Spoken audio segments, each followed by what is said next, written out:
은혜 받으실 하나님 말씀은 예레미야 33장 2절로 3절 말씀입니다.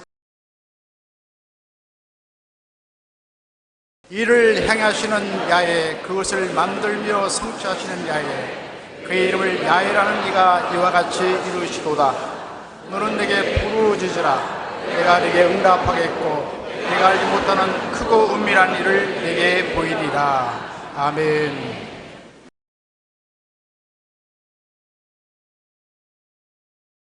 사차원의 삶이라는 제목으로 말씀을 전하겠습니다. 한번 따라 말씀해 주십시오. 4차원의 삶. 4차원이 무엇을 의미하느냐? 기하학적인 의미인 것입니다. 두 점 사이에 선을 그으면 그 선을 기하학적으로는 선 이렇게 말하지 않고 1차원이라고 부릅니다. 1차원. 그 1차원이 많이 끊어놓으면 뭐가 됩니까? 평면이 되지요. 그지요? 이런 평면 분석을 하면 선을 그으면 많은 선이 합쳐가지고서 평면이 됩니다. 이건 1차원이 돼요. 그리고 이 평면이 쌓아놓으면 입체가 되지요. 3차원이 됩니다. 그럼 3차원은 더 이상은 어떻게 되느냐? 없어요. 3차원은 둘러싸고 있는 4차원이 있습니다. 그 4차원이 제가 늘 여러분께 말하는 우리 인간의 생각과 이해, 꿈과 환상, 믿음, 입술의 고백, 이러한 것은 형체가 없습니다. 선도 없고 평면도 아니고 입체도 아니고 형체가 없어요. 그러므로 여러분의 생각은 4차원에 속해요. 여러분의 꿈과 환상도 4차원에 속해요. 여러분의 믿음도 믿습니다. 4차원에 속해요. 왜냐하면 보여줘요. 믿음 못 보여주지요. 4차원에 속해요. 그 다음에 여러분, 나는 행복합니다. 나는 기쁩니다. 나는 성공합니다. 나는 승리합니다. 어디 행복 한번 보여줘요. 보여줘. 기쁨을 한번 보여줘. 땅팔로 오르십니다. 보여줄 수 없어요. 보여도 못 주면서 뭘 있다 없다냐. 안 보여도 있는 것은 4차원에 속한 것입니다. 성경에 보면 창세기 1장 1절로 3절에 보면 처참히 파괴된 3차원의 세계가 있습니다. 땅이 공허하고 혼돈하며 흑암이 깊음 위에 있더라. 그 눈에 보이는 것이거든요. 공허하고 혼돈하며 흑암이 깊음 위에 있더라. 그런데 그 위에 하나님의 신이 운행하시더라. 비유컨대 여러분의 삶을 땅으로 취급합시다. 우리 땅에 수가 있습니다. 우리 가정, 우리 사업, 우리 생활, 우리 다 눈에 보이는 것입니다. 이게 내 마음이, 내 삶이 공허하고 혼돈하고 흑암이 깊은 위에 있고 처참합니다. 3차원의 세계, 보이는 세계는 다 말할 수 없이 뒤죽박죽이 되어 있어요. 병들고 못 먹고 살고 못 입고 형편없어요. 그러면 이것을 누가 고치느냐? 그 위에 하나님의 신이 수민에 운행하시더라. 땅 눈에 보이지요. 땅이 공허하고 혼돈하고 흑암이 깊음에 있는 건 눈에 보이는데 하나님의 신은 눈에 안 보입니다. 하나님의 신을 보신 분 한번 손 들어 보십시오. 그러면 하나님의 성령은 안 보이니까 없지요, 그죠? 없지요? 솔직히 말해서요, 안 보이는데 왜 있어요? 안 보여도 하나님의 신은 있거든. 그 하나님의 신이 수면에 운행하시는 것은 1차원, 2차원, 3차원 위에 4차원인 하나님의 신이 운행하시자 성경에 3차원의 세계가 만들어집니다. 빛이 있어라! 눈에 보이는 빛이 생겨나기 시작하는 것입니다. 그게 바로 성경 태초에 하나님이 천지를 창조하시니라. 땅이 혼돈하고 공허하며 흑암이 깊음 위에 있고 하나님의 영은 수면 위에 운행하시니라. 하나님이 이르시되 빛이 있으라 하심에 빛이 있었다. 높은 차원이 낮은 차원을 다스립니다. 1차원은 2차원인 평면이 다스립니다. 평면은 입체가 다스립니다. 입체는 4차원 생각이 다스립니다. 꿈이 다스립니다. 믿음이 다스립니다. 말이 다스립니다. 그 때문에 여러분의 눈에 보이는 삶, 집, 생활, 이 모든 것이 눈에 보이는 것은 눈에 보이지 않는 여러분 속에 있는 4차원 말씀으로서 여러분 생각을 다스리면 여러분 생각이 환경을 다스리고 마음속에 가고 있는 꿈, 환상이 현실을 다스리고 믿음이 내 믿은 대로 될지어다. 현실을 다스리고 내 입술의 말이 현실을 다스리는 것입니다. 내 말한 대로 될지어다. 그러므로 이 4차원의 세계를 안다는 것은 굉장히 중요한 것입니다. 오늘날 과학이 발달해도 아직까지 우주의 신비에 대해 3%밖에 발견하지 못했다고 합니다. 우리가 듣고 보는 것의 대부분에 대해 인간은 무지한 것입니다. 인체에 대해서도 인간은 마치 다 알고 있는 것 말하지만 90% 이상 인간의 인체를 알지 못한다는 것입니다. 한 세계적인 암 전문가는 과학이 10년을 노력해서 이만큼 발전해서 가보면 하나님의 세계가 우주보다 더 크게 열려져 있다는 것을 발견할 뿐이다. 아무리 발견해도 이미 발견한 것은 그보다 더 우주만큼 큰 하나님 세계가 앞에 놓여 있다는 것입니다. 인간은 어떠한 노력으로도 광대한 우주의 세계를 알 수 없습니다. 뉴욕 하이든 천문대의 한 천문학자는 이렇게 말했습니다. 천문학자 중에서 무신론자를 만나본 적이 없는데 우주의 말할 수 없는 아름다움을 연구하는 천문학에서는 우주의 위대한 설계자이신 하나님을 믿을 수밖에 없다. 그냥 뭣도 모르는 사람이 하나님이 어디 계셔? 내 주목을 믿어라. 하나님 안 계신다.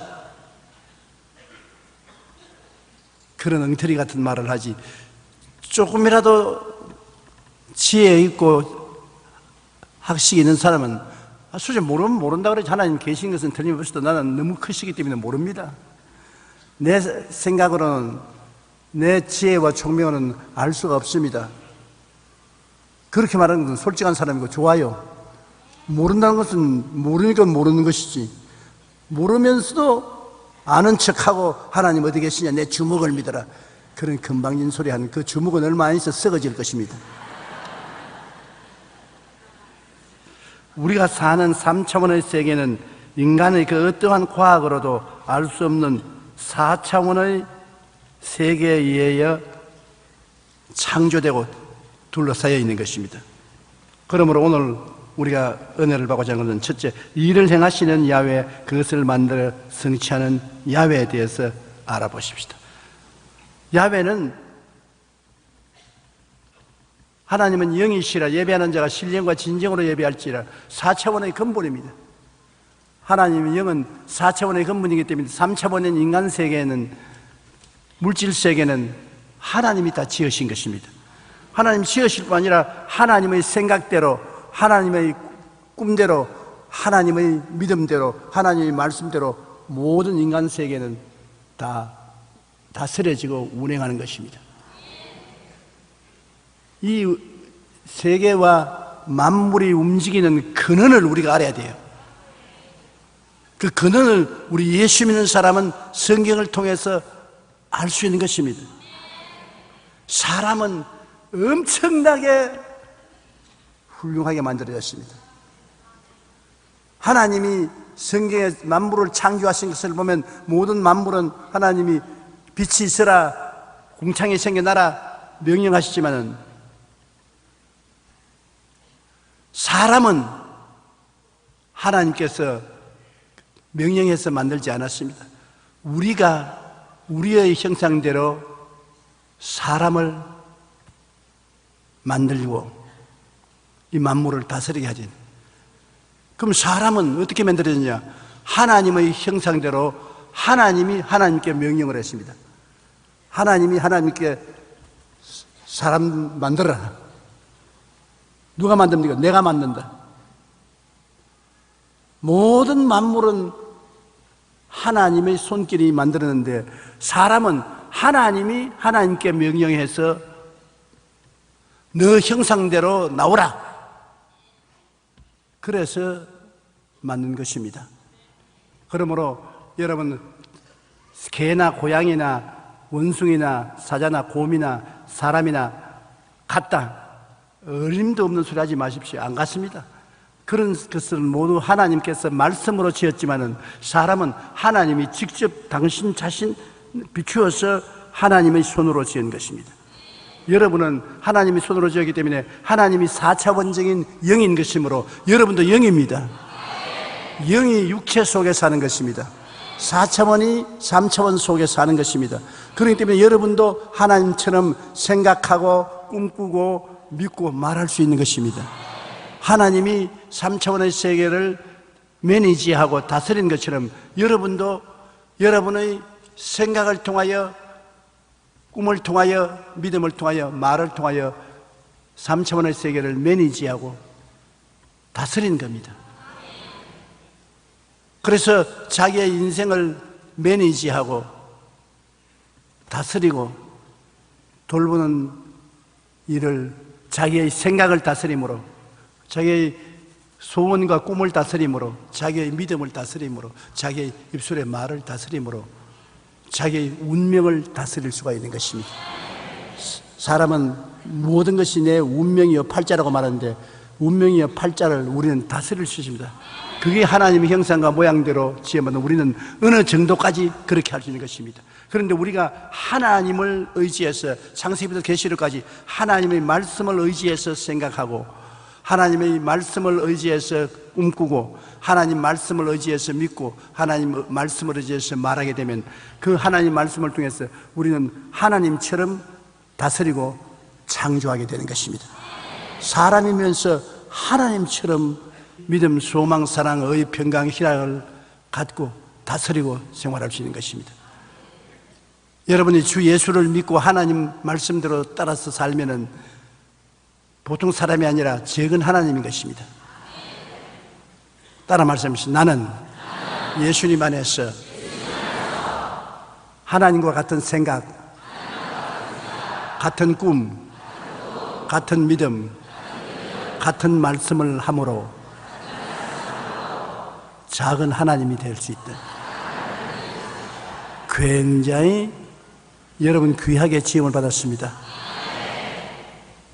I'm a wonderful person.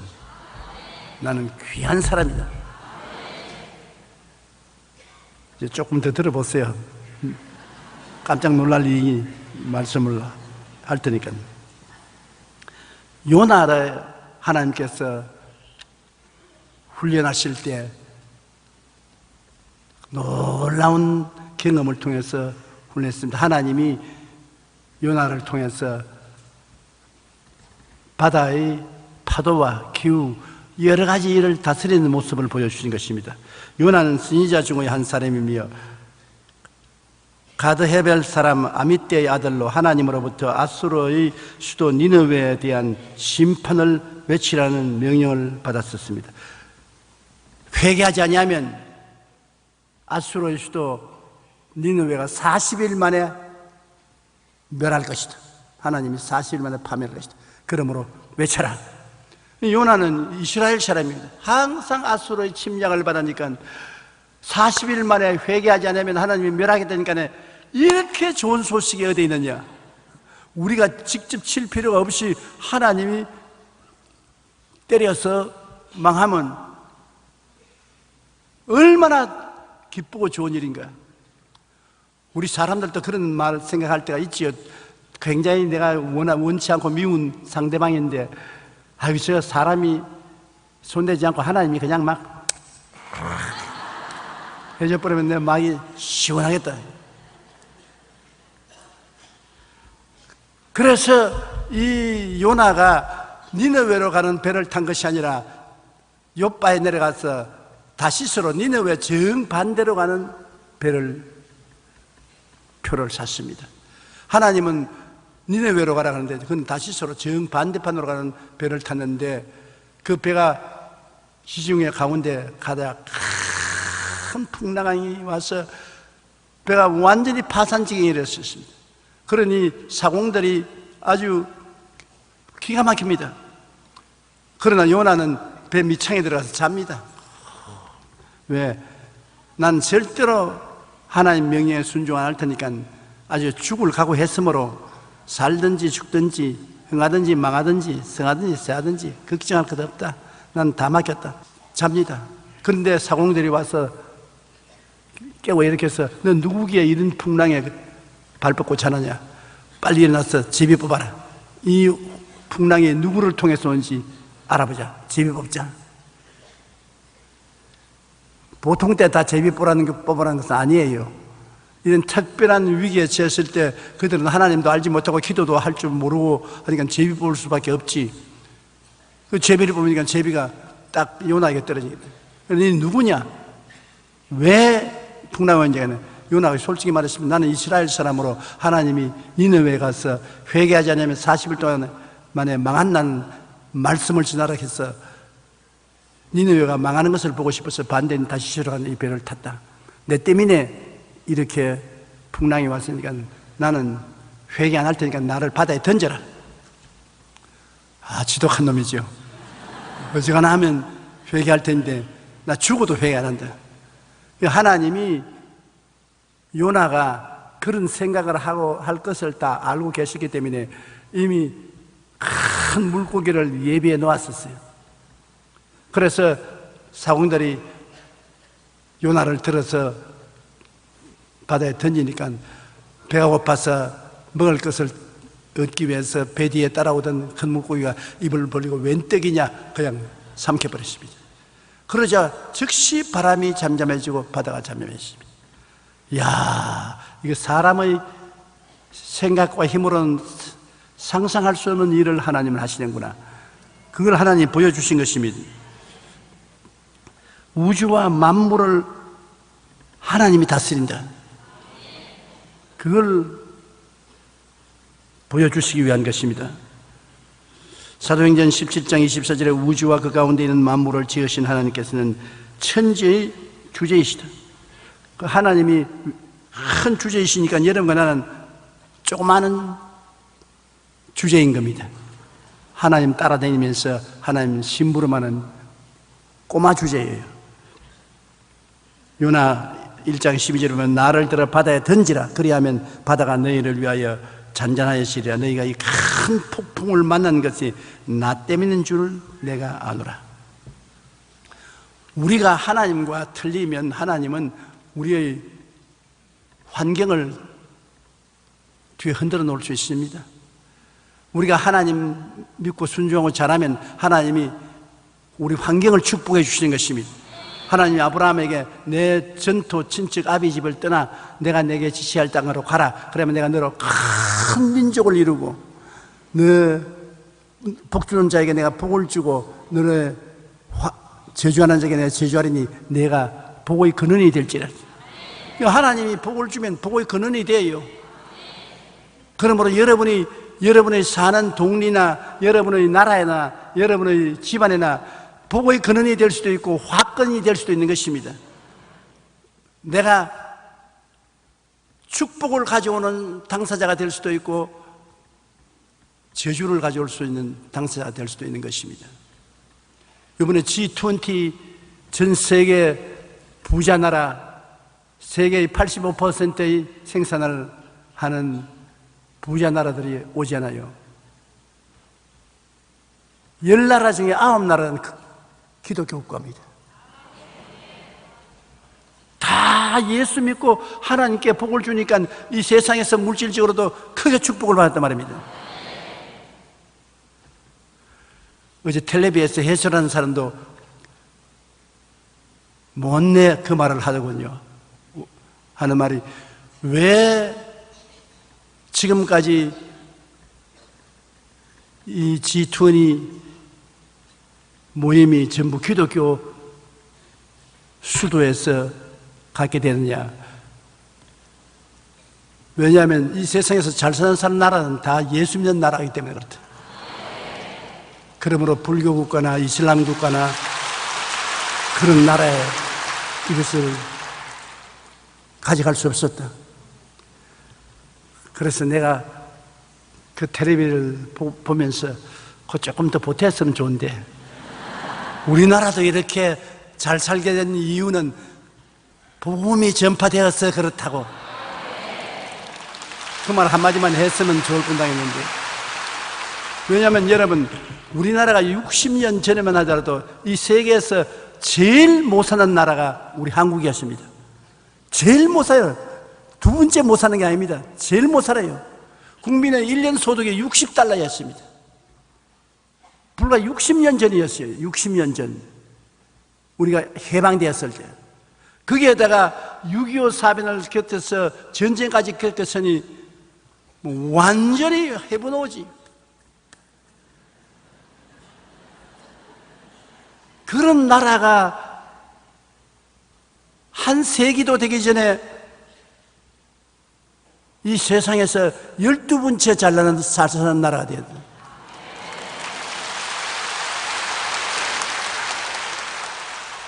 이건 누가 뒤에서 밀어주고 위에서 부어주고 앞에서 끌어주지 않으면 이렇게 될 택이 없어요. 택이 없어. 저는 실제로 이런 좋은 날 볼 것이라고는 꿈도 꾸지 못했습니다. 일정 시대에 태어나서 자랐고 6.25를 통한 사람이 있기 때문에 밥이나 안 굶고 살아봤으면 좋겠다. 그런 제가 요새 밥이 너무 많아서 감당할 수가 없어요. 우리 성도들이 다 밥 주겠다고 오라 하는데 밥만 얻어먹으려면 죽을 때까지 스케줄 짤 수 있어요. 말씀 전해주고 기도해주고 밥 얻어먹고. 하나님이 축복을 해주셨기 때문에 우리가 불과 100년도 되기 전에 5만 교회 1200만 성도가 되었습니다.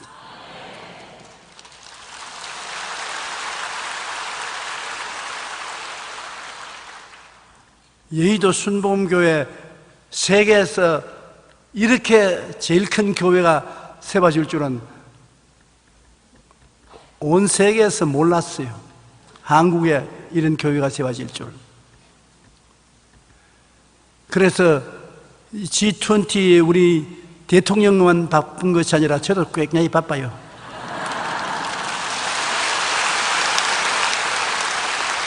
왜냐하면 모두 다 오는 나라가 기독교 국가에서 오기 때문에 그들 다 하는 말이 뭐냐면 제일 첫째 G20 회의에 참석하고 둘째 여의도 순복음교회 참석하고 오느라고.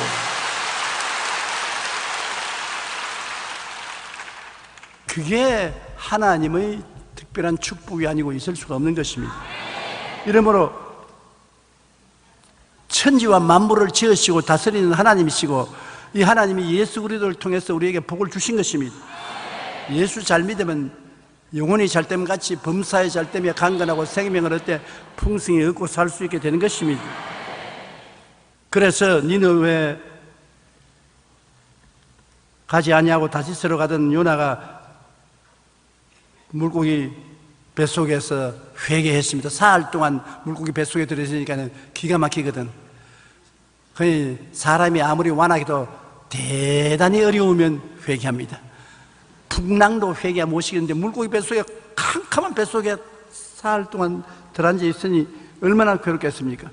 그러니까 회개하니까 하나님이 명령하심에 물고기가 니느웨 해변에 와서 확 토해내 버렸습니다.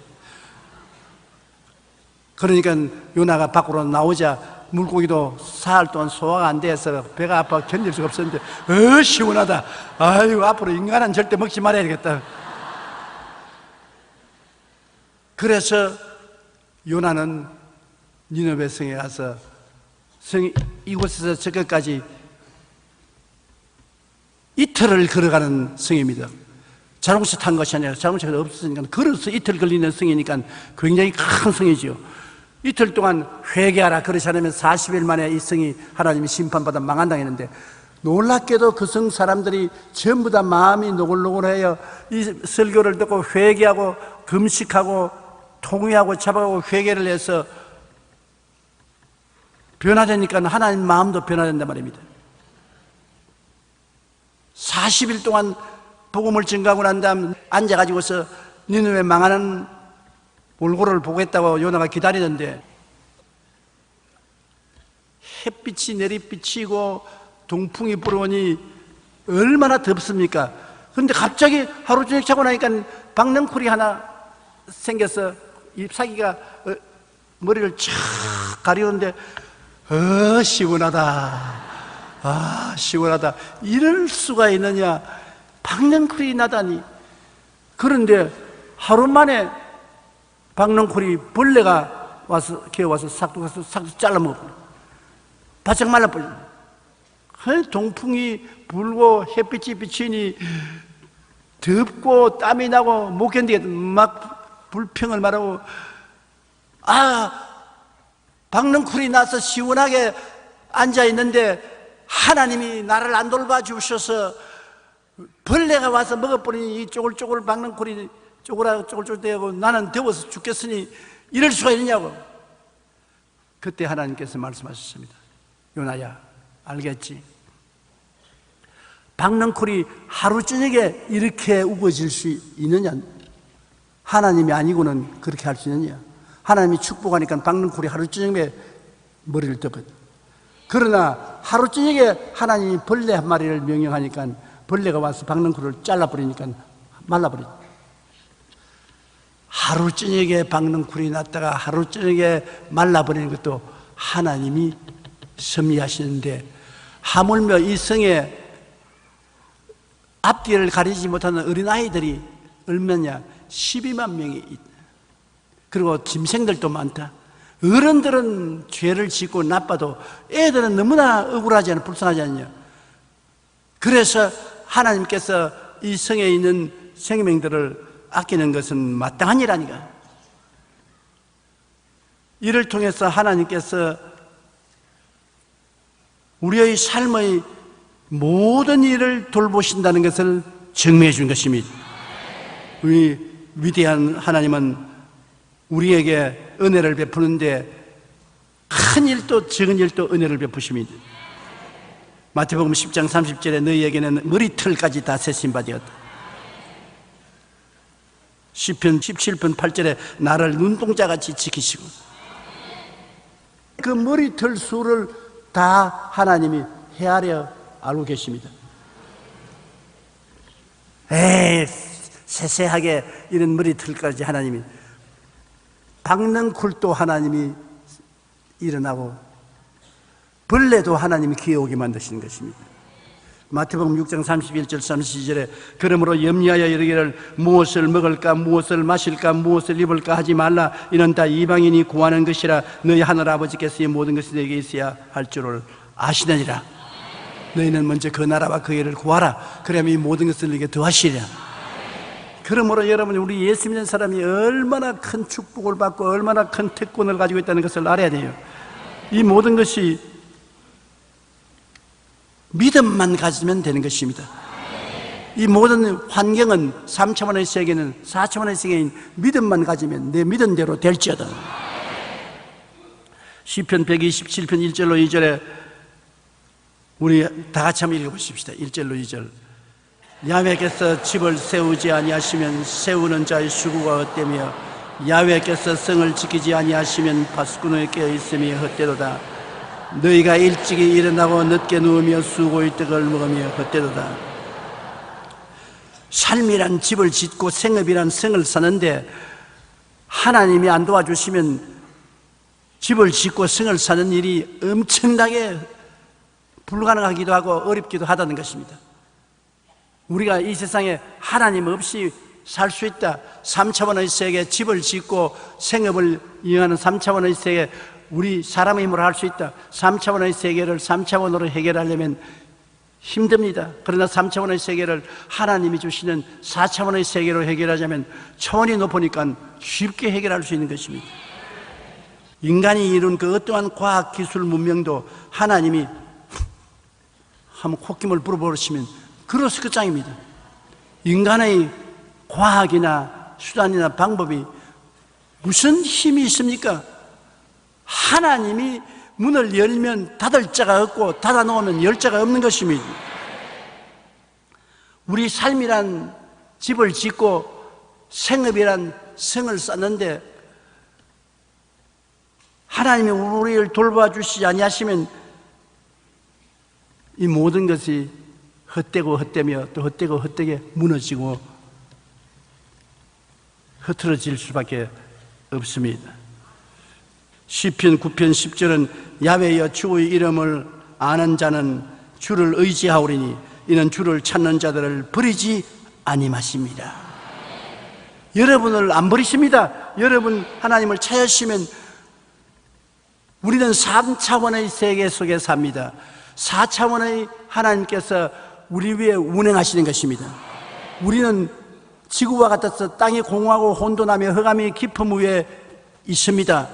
그런데 그건 눈에 보이지만은 눈에 안 보이는 하나님의 신 성령이 우리 위에 운행하십니다. 그래서 기도하면 하나님이 생겨나라, 찾아져라, 나아라 말씀한 대로 창조가 이루어지는 것입니다. 보통 일이 아닌 것입니다. 그러므로 여러분 지금 어떠한 공허하고 혼돈하고 흑암의 깊은 곳에 빠져 있더라도 낙심하지 마십시오. 여러분 위에 성령이 운행하십니다. 성령은 헬라어로 공기와 같습니다. 푸뉴마입니다. 한번 따라 말씀해요. 푸뉴마. 푸뉴마는 영이라고도 하고 공기라고도 하는 것입니다. 공기가 운행하시더라. 여러분 위에 이 푸뉴마, 숨쉬는 공기와 하나님의 영 성령이 동시에 운행하고 계신 것입니다. 거대한 창조를 가져올 하나님의 능력이 지금 이 자리에 있어요.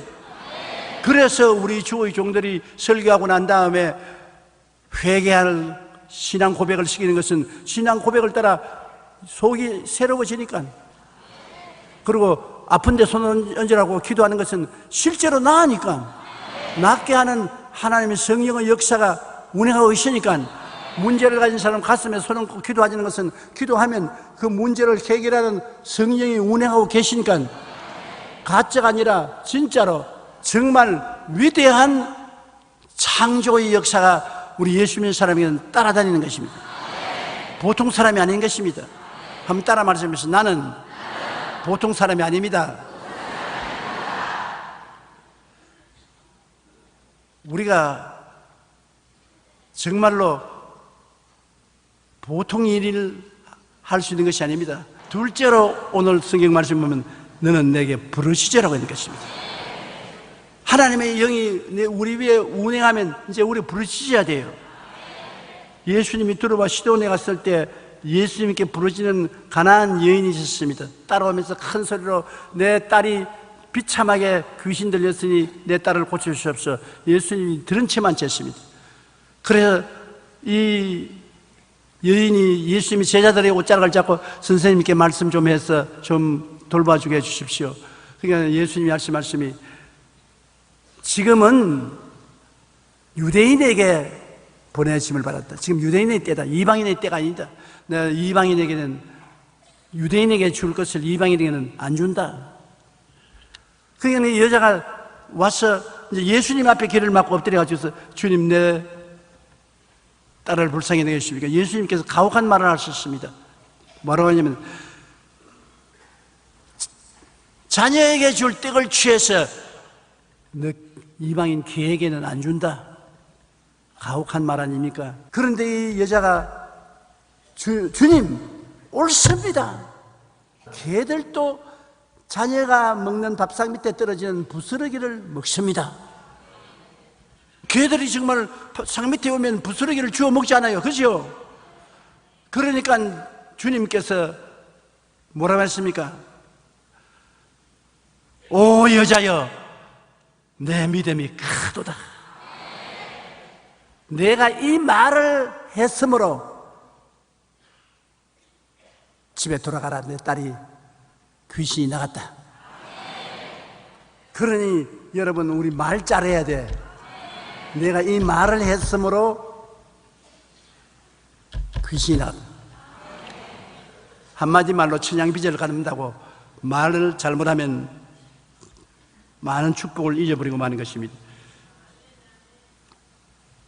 끝까지 낙심하지 말고 응답할 때까지 부르짖으라는 것입니다. 예레미야 33장 3절에 너는 내게 부르짖어라. 내가 내게 응답하겠다. 끝까지 부르짖어야 되는 것입니다. 이사야 58장 9절에 내가 부를 때 내가 야훼가 응답하겠고 내가 부르짖을 때 내가 여기 있다 하리라. 마태복음 7장 7절에 구하라. 그러면 너에게 주실 것이요. 그 다음에 찾아라. 그러면 찾아낼 것이요. 문을 두드리라. 그리하면 너에게 열릴 것이라. 이 말은 뒤로 물러가지 말라는 것입니다. 뒤로 물러가면 내 마음이 저를 기뻐하지 아니하리라. 나의 의인은 믿음으로 말미암아 살리라고 했으니 끝까지 매달려야 되는 것입니다. 그러므로 한두 번 기도해서 안 된다고 포기하지 마십시오. 하나님께서는 여러분 이판 저판 여러분과 같이 계십니다. 좋은 데만 있는 것이 아니라 공허하고 혼돈하고 흑암의 깊음 위에 있는 그 위에 하나님이 운행하고 계신 것입니다. 여러분이 모든 것이 잘 되고 아름답고 평안하면 하나님이 와 계시겠지. 아니올시다. 공허하고 혼돈하고 흑암이 깊음 위에 있고 아주 팔자 사납고 절망적일 때 그때 거기에 하나님이 와 계신 것입니다. 성경에 주님이 행하신 기적은 다 시련과 고난에 빠진 사람에게 행한 것은 그런 사람에게 예수님이 찾아오셨습니다. 잘 먹고 잘 입고 배부르고 등 따순 사람에게 예수님 찾아왔지 무슨 소용이 있어요? 대낮에 여러분 촛불 켜서 가져와서 무슨 효과가 있어요? 밤에 촛불 켜서 가져와야지. 주님은 빛이시라 어두운데 찾아오시는 것입니다. 주님은 평안이시라 폭풍우가 있는데 찾아오시는 것입니다. 주님은 생명이시라 사망이 있는데 찾아오시는 것입니다. 그러므로 고난이 있으면 주님이 떠나지 않고 와 계시기 때문에 계속해서 믿음으로 부르시려면 3차원의 세계에는 4차원이 와야 해결이 되는 것입니다. 셋째로 주님께서 이게 뭐라고 말했습니까? 한번 따라 말씀해. 크고 은밀한 일을 네게 보이리라. 3차원의 세계는 물질적, 인간적인 해답인 것입니다. 이 세상에 예수 안 믿는 사람이 물질적으로, 인간적으로 답을 가져오는 것은 3차원에 대한 3차원의 해답인 것입니다. 그러나 4차원의 세계는 3차원의 세계를 둘러싸고 있는 4차원의 세계, 즉 크고 은밀한 성령의 역사가 해결하는 것입니다. 인간의 문제를 3차원적으로 해결하는 것은 인간의 수단과 방법으로 해결하지만 4차원적으로 해결하는 것은 하나님의 생각, 하나님의 꿈, 하나님의 믿음, 하나님의 말씀, 기도를 통해서 해결하는 것입니다.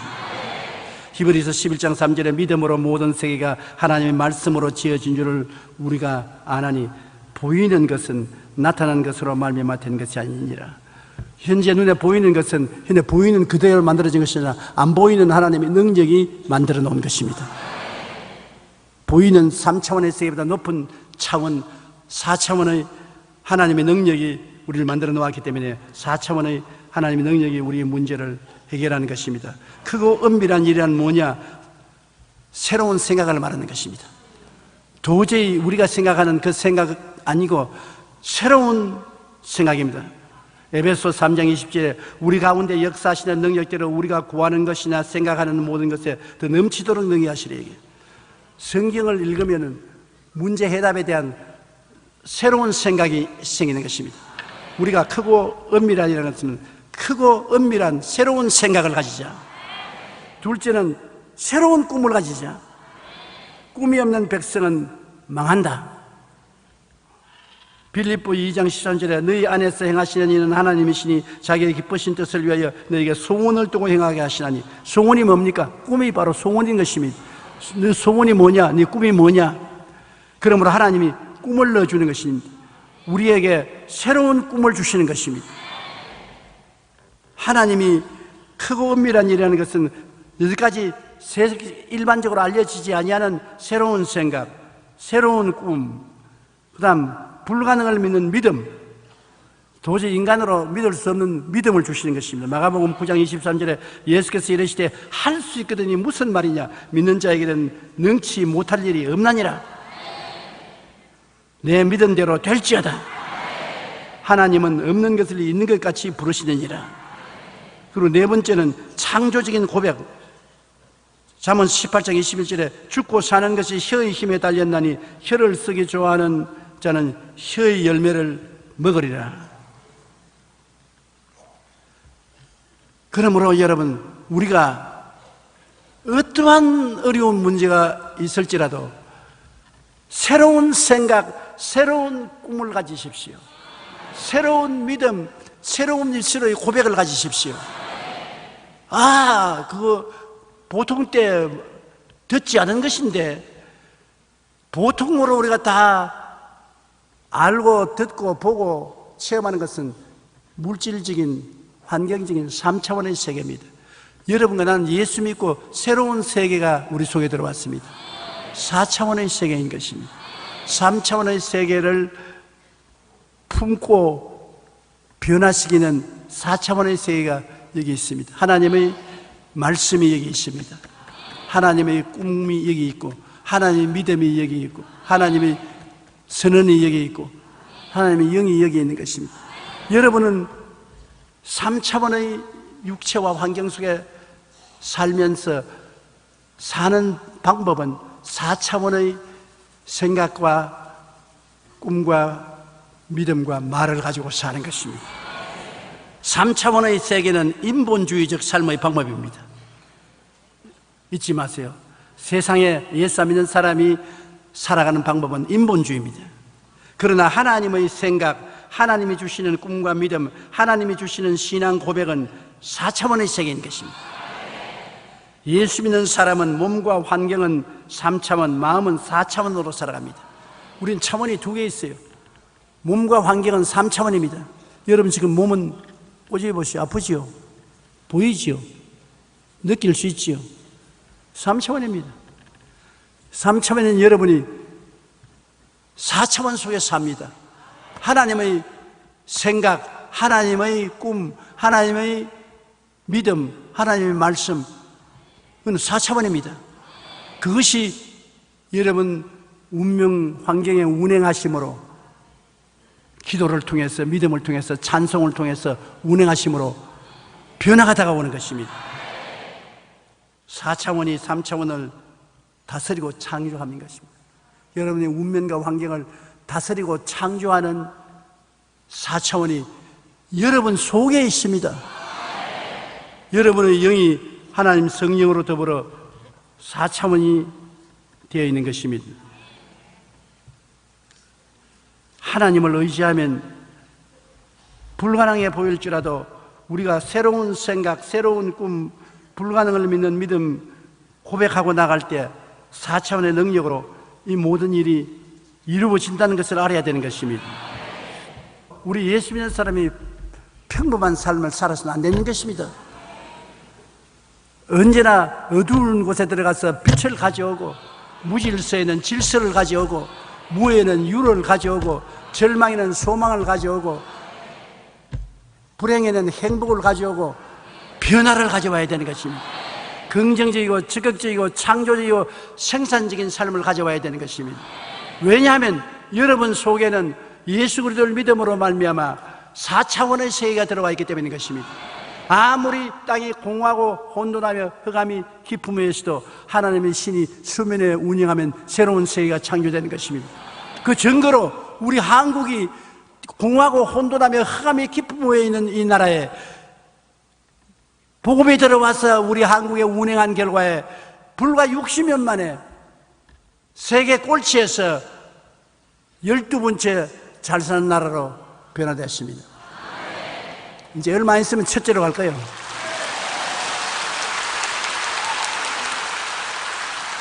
그러므로 저는 우리 북한에 대해서 염려하지 않습니다. 북한이 먹을 것이 없어 절절 기고 있지만은, 그러나 남북이 통일되면 북한에 가서 교회 세우고 복음만 전가하면 문제가 해결되는 것입니다.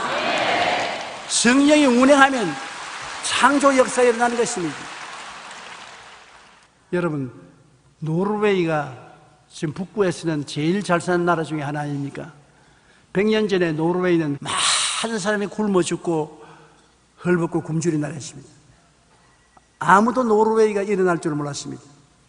그런데 100년 전에 한 젊은이가 회개하고 예수를 믿고 구원을 받았습니다. 그래서 성경을 읽기 위해서 글을 배워가지고서 성경을 읽고 복음을 전가하기 시작했어요. 그리스도의 복음이 전파되자 오늘날 100년 이내에 노르웨이가 된 것입니다. 어제 그 노르웨이에서 대학 교수가 나를 찾아봤어요. 그 부인하고. 제가 노르웨이에서 집회할 때 와서 자기가 그때 은혜를 받았다고 하면서, 왜 왔냐니까, 가만 보니까 한국이 이렇게 잘 사는 것은 기도원이 저렇게 많기 때문에 한국이 이렇게 잘 된다, 그렇게 생각해서 노르웨이에 기도원을 세워야 되겠다. 근데 기도원을 세워야 되는 건 알지만 어떻게 세우는지는 모르겠다. 그러니까 저보고 가르쳐 달라고 배우러 왔어요. 그래 배우러 와서 내가 배워주겠다고 하니까 기도원을 어떻게 세우는지 배워만 줄 것 아니라 좀 돈을 주어서 지어달라 그럽니다. 그래서 내가 참 인간 팔자 시간 문제라고, 왜 내가 앙천대서 웃으냐면, 옛날에 제가 온 세계 다니면서 조금 달라고 그랬어요. 제가 복음 전도하고 우리 한국에 하나님 사업 위해서 조금 달라고. 왜냐하면 우리가 돈을 내 못 버니까 선교사들이 선교하러 나가서 고생을 많이 하니까 그들 도와주는데 내가 안 도와주면 도와줄 데가 없습니다. 이제 그 잘 사는 나라가 나에게 와서 조금만.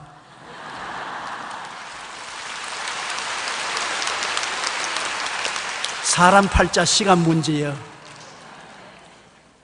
그처럼 하나님이 우리와 같이 계시니 우리 감사하지 아니할 수 없습니다.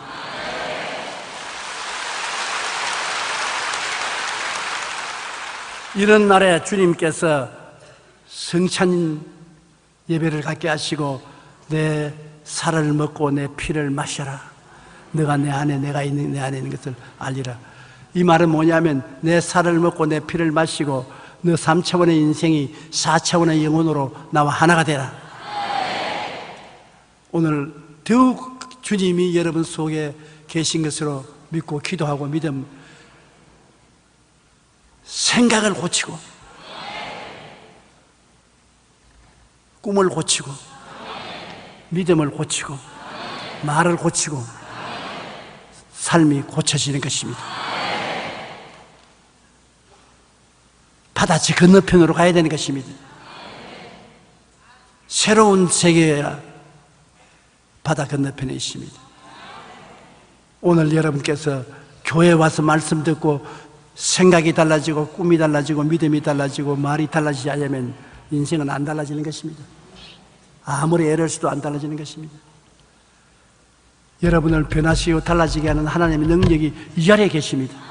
성령이 이 자리에 여러분 속에 계시고 여러분 위에 운행하게 계시고, 그러므로 여러분께서 우리 여의도 순복음교회는 들어오며 나가며 꼴을 얻고 가는 곳마다 운명과 환경을 변화시키는 위대한 일꾼들이 되시기를 주의 이름으로 축원합니다.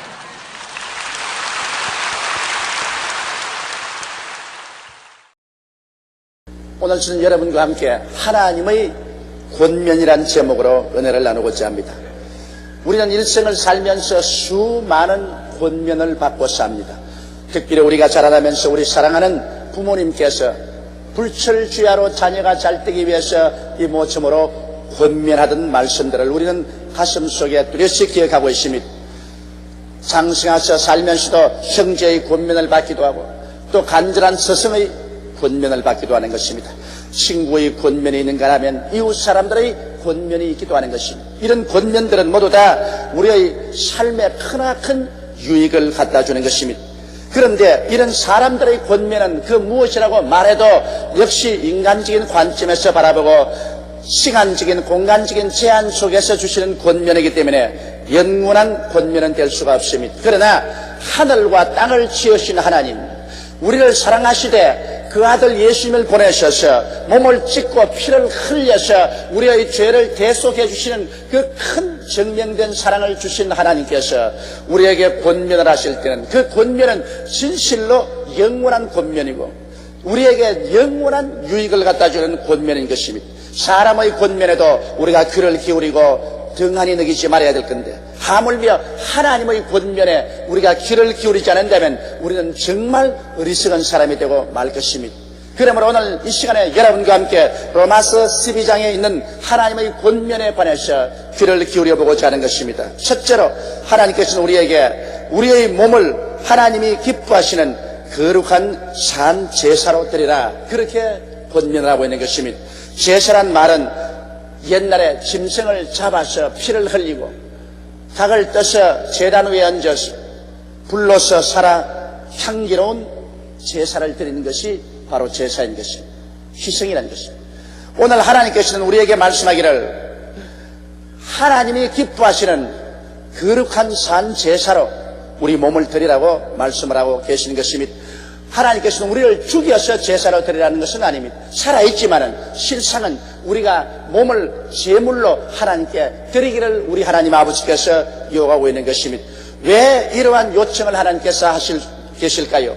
그것은 우리 인류가 타락한 이후로 이 육신의 몸이란 죄악의 원천이 되고 말았다는 것입니다. 부패한 욕망의 원천이 되고 하나님을 대적하는 육신의 요새가 되고 죄의 법의 도구가 되고 마귀의 침노가 되어 있는 것입니다. 사람이 이 육신이 없이는 살 수 없지만은 그러나 이 육신이 과도한 욕망으로 부패하고 타락한 이상 이 육신을 절제하지 아니하면 오늘 사람들은 이 세상에 살아갈 수 없게 되고 마는 것입니다.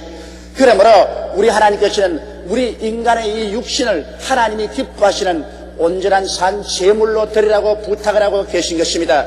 예수 그리스도를 믿고 우리 영혼이 구원을 받아 하나님 백성이 되었을지라도 그 영혼이 육신을 옷 입고 있는 이상 이 육신이 산 제물이 되지 아니하면 육신의 부패와 육신의 모든 죄악이 우리 영혼을 사로잡아 또다시 범죄하게 되고 말게 되는 것입니다. 개가 토한 것을 도로 먹고 돼지가 목욕을 하고 수렁에 도로 들어가는 것처럼 우리 속사람이 구원을 받고 난 다음에도 육체의 정욕, 안목의 정욕, 이 세상의 자랑에 걸리면 또다시 옛세계로 돌아가 버리고 마는 것입니다.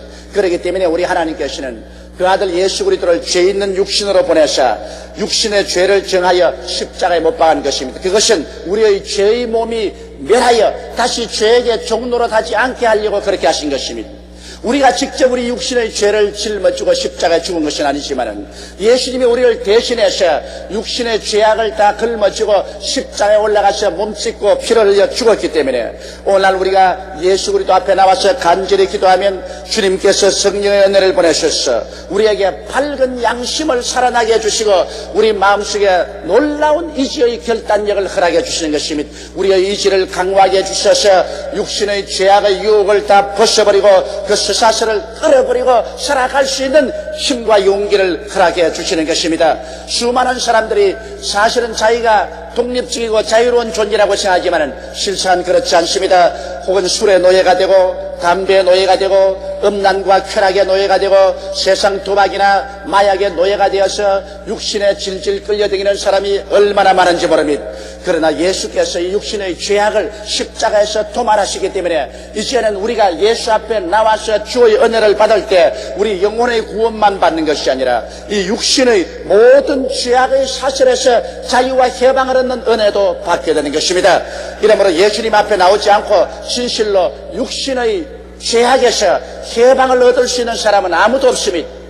어떠한 사람도 맑은 양심과 강한 이지력으로 이 육신을 제어할 수가 없습니다. 그러나 예수님께서 오늘 십자가에서 여러분에게 성령의 능력으로 맑은 양심을 주시고 육신을 제어할 수 있는 강한 이지력을 주심으로 말미암아 그리스도로부터 받은 은혜로서 우리는 이 땅에 살면서 육신을 십자가에 못 박아버리고 그 정과 욕을 거부해버리고 의와 거룩함으로 지은 새 사람을 입고 참으로 하나님께 영광을 돌리며 살아갈 수 있는 것입니다.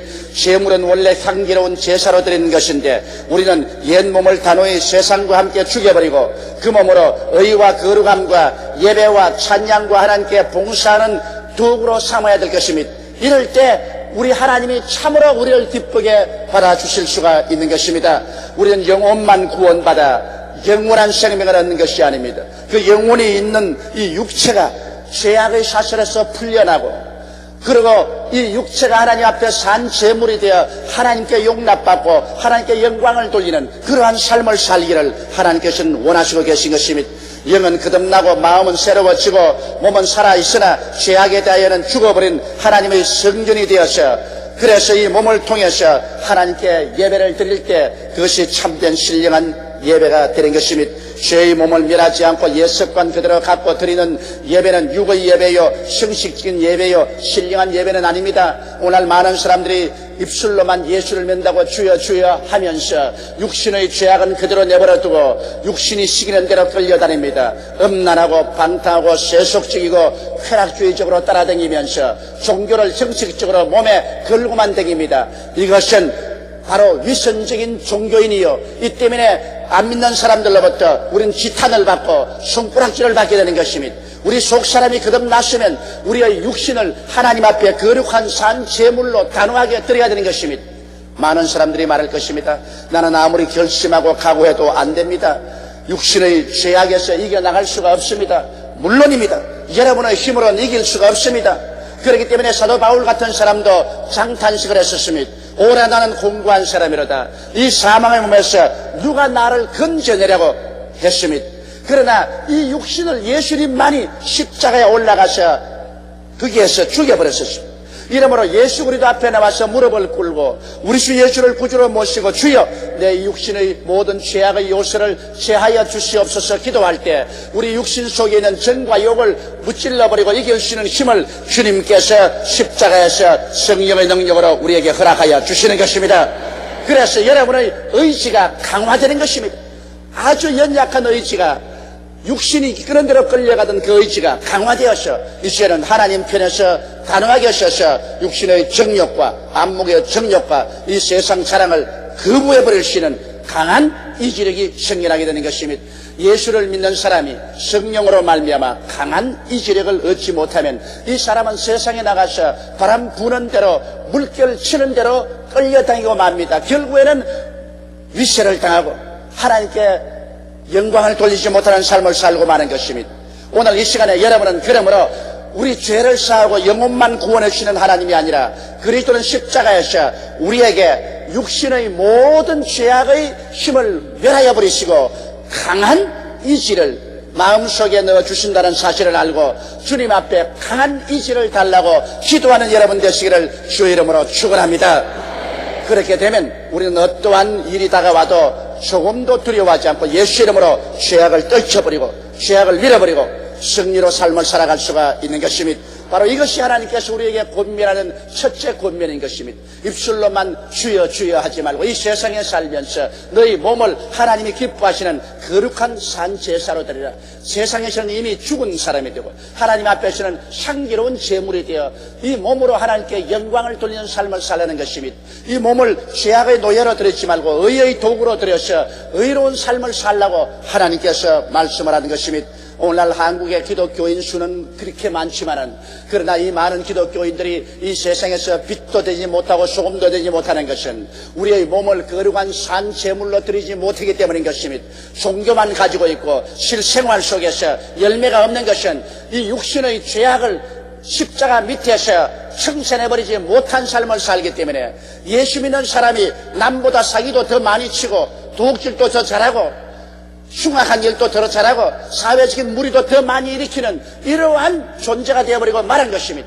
철저히 우리는 하나님 앞에 회개하고 우리 육신을 십자가에 못 박을 수 있도록 그리스도 앞에 나와서 그 은총을 간구해야 될 것입니다. 이래서 우리의 몸이 진실로 산 제물이 되는 그러한 삶을 살아야 우리가 세상의 빛이 되고 소금이 될 수가 있는 것입니다.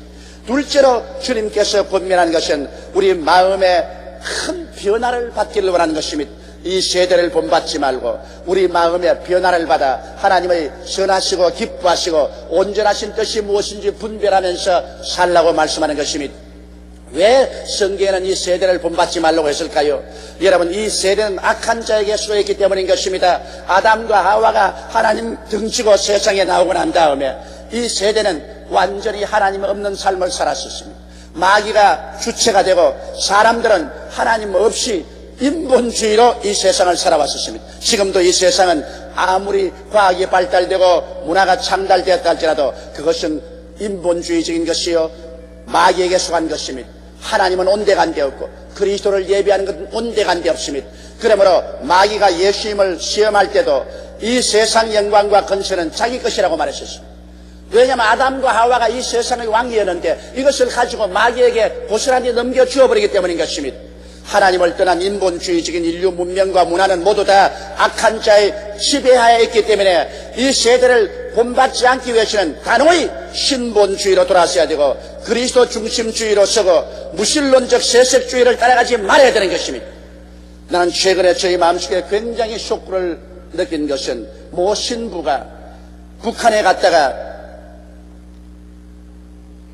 휴전선에 와서 그가 한 연설을 듣고 이만저만한 쇼크를 느끼지 않았었습니다. 그건 왜냐? 완전히 이 세대의 중심이 되어 있는 공산주의에서 그 공산주의 우상숭배에 대한 말은 한마디도 하지 아니하고, 그래도 하나님을 인정하고 예수 그리스도의 교회가 쓰여있는 우리 대한민국에 대해서만 흉악하게 공격을 가하는 말을 했다는 것입니다.